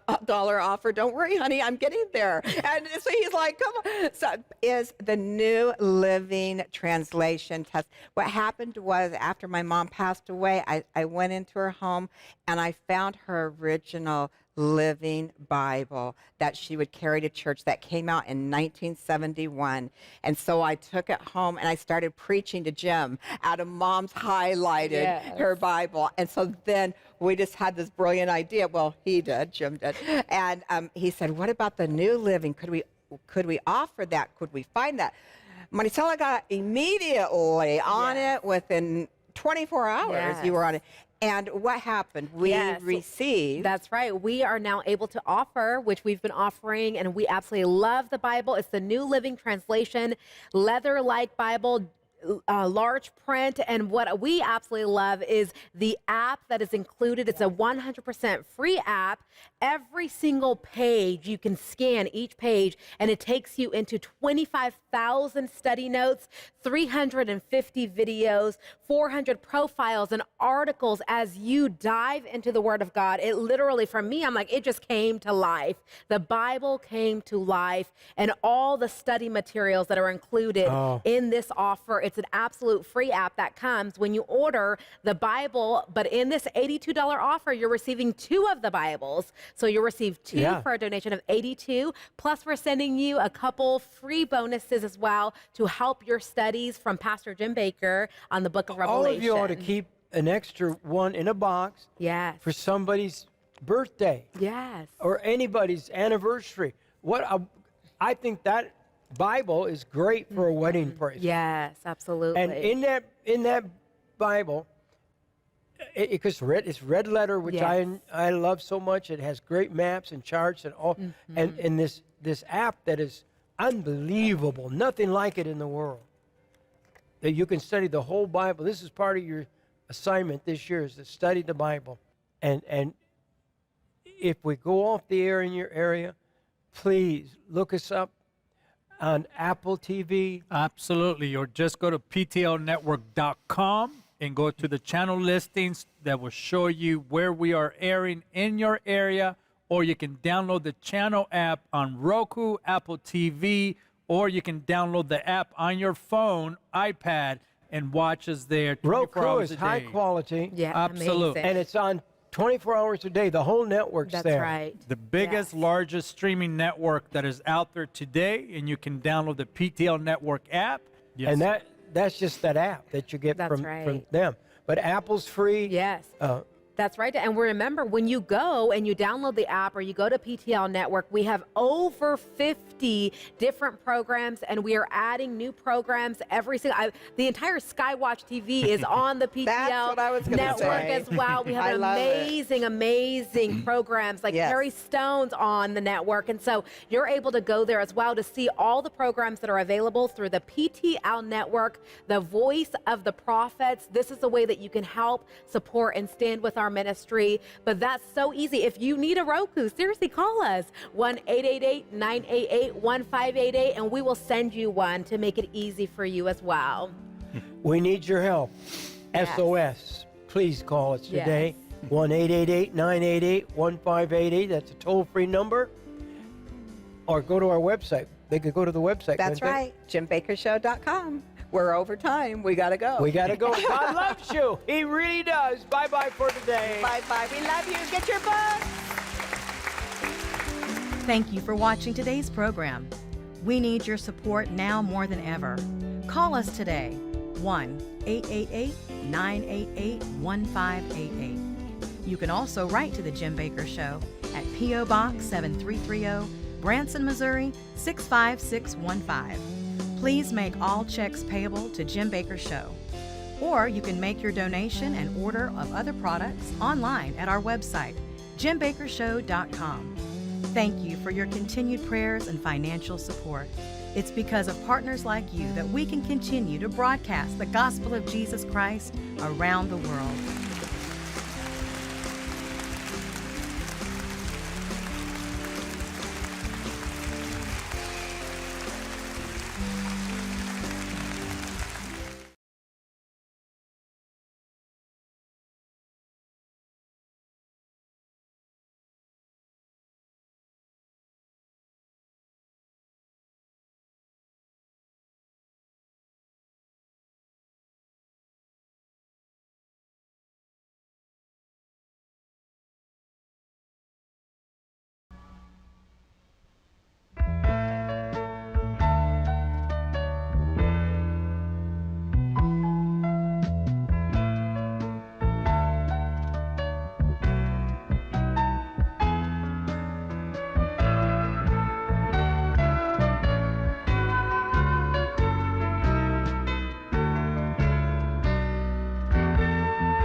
Where Robert Frost was buried, and of course Robert Frost is the poet that wrote "The Road Less Traveled," meaning that the person that goes down the narrow road, that will make all the difference in the world, and not just the world, but for eternity. You'll notice it's a big round ball and then a small one. It's representing, to me, this is just to me, the earth. And then through Jesus. And then there's an arrow at the top, meaning that's the way to God, through Jesus. Then you'll notice the 4 arrows going outward, and those are to the exiles, to the 4 corners of the earth. Lift up Jerusalem and make this place a light to the world, with directions for the exiles to come home, and pointing everything up to you, that you are everything. You are the God of all. We love you, oh God. Thank you for this moment. Dedicated to the wonderful I am. Dedicated to the wonderful I am. Dedicated to the wonderful I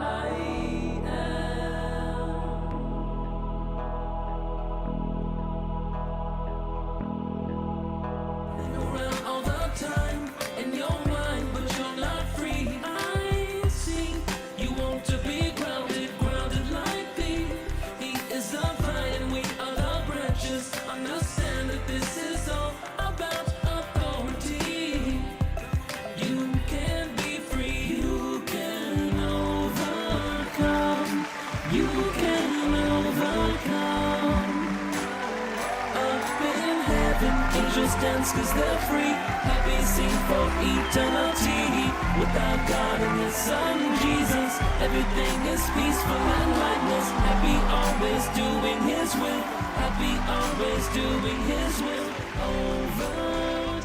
Tonight, unbelievable packed house on this cold winter day, and wow, it's so beautiful just to see this many people in here. Can you believe, like, these night meetings, Wednesday night after Wednesday night after Wednesday night, we have never had, there's no room. People are sitting double in the chairs, and I'm telling you, any place I ever was before found this way down and now the remnant.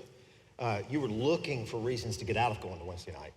Oh, you were praying for the traffic to be bad. Right. Oh, well, I couldn't make it to church, and they'd get you in and out of there in 30, 35 minutes. Not that there's anything wrong with that, but we get to come in here for an hour, hour and 10 minutes, and it feels like, in a good way, it feels like 6 hours. Like you heard 6 hours worth of truth, and it is true. On a Wednesday night in late December, when people have already started traveling, there's not an empty seat in the house. Well, not that there's not spiritual warfare against it, but people know here that they're going to be fed, and so they're hungry for a meal. And I'll tell you what, we have got one tonight. You can't get better than this. It's season 16, it's episode 11, but you're fixing to hear from what we call 100 pounds lost lineup. Please join David and I in welcoming up this incredible lineup. You can be free, you can overcome, you can overcome. Up in heaven, angels dance cause they're free, happy sing for eternity. Without God and His Son Jesus, everything is peaceful and lightness. Happy always doing His will, happy always. Good evening. I'm Marcy Carter, and I found way down in 2014.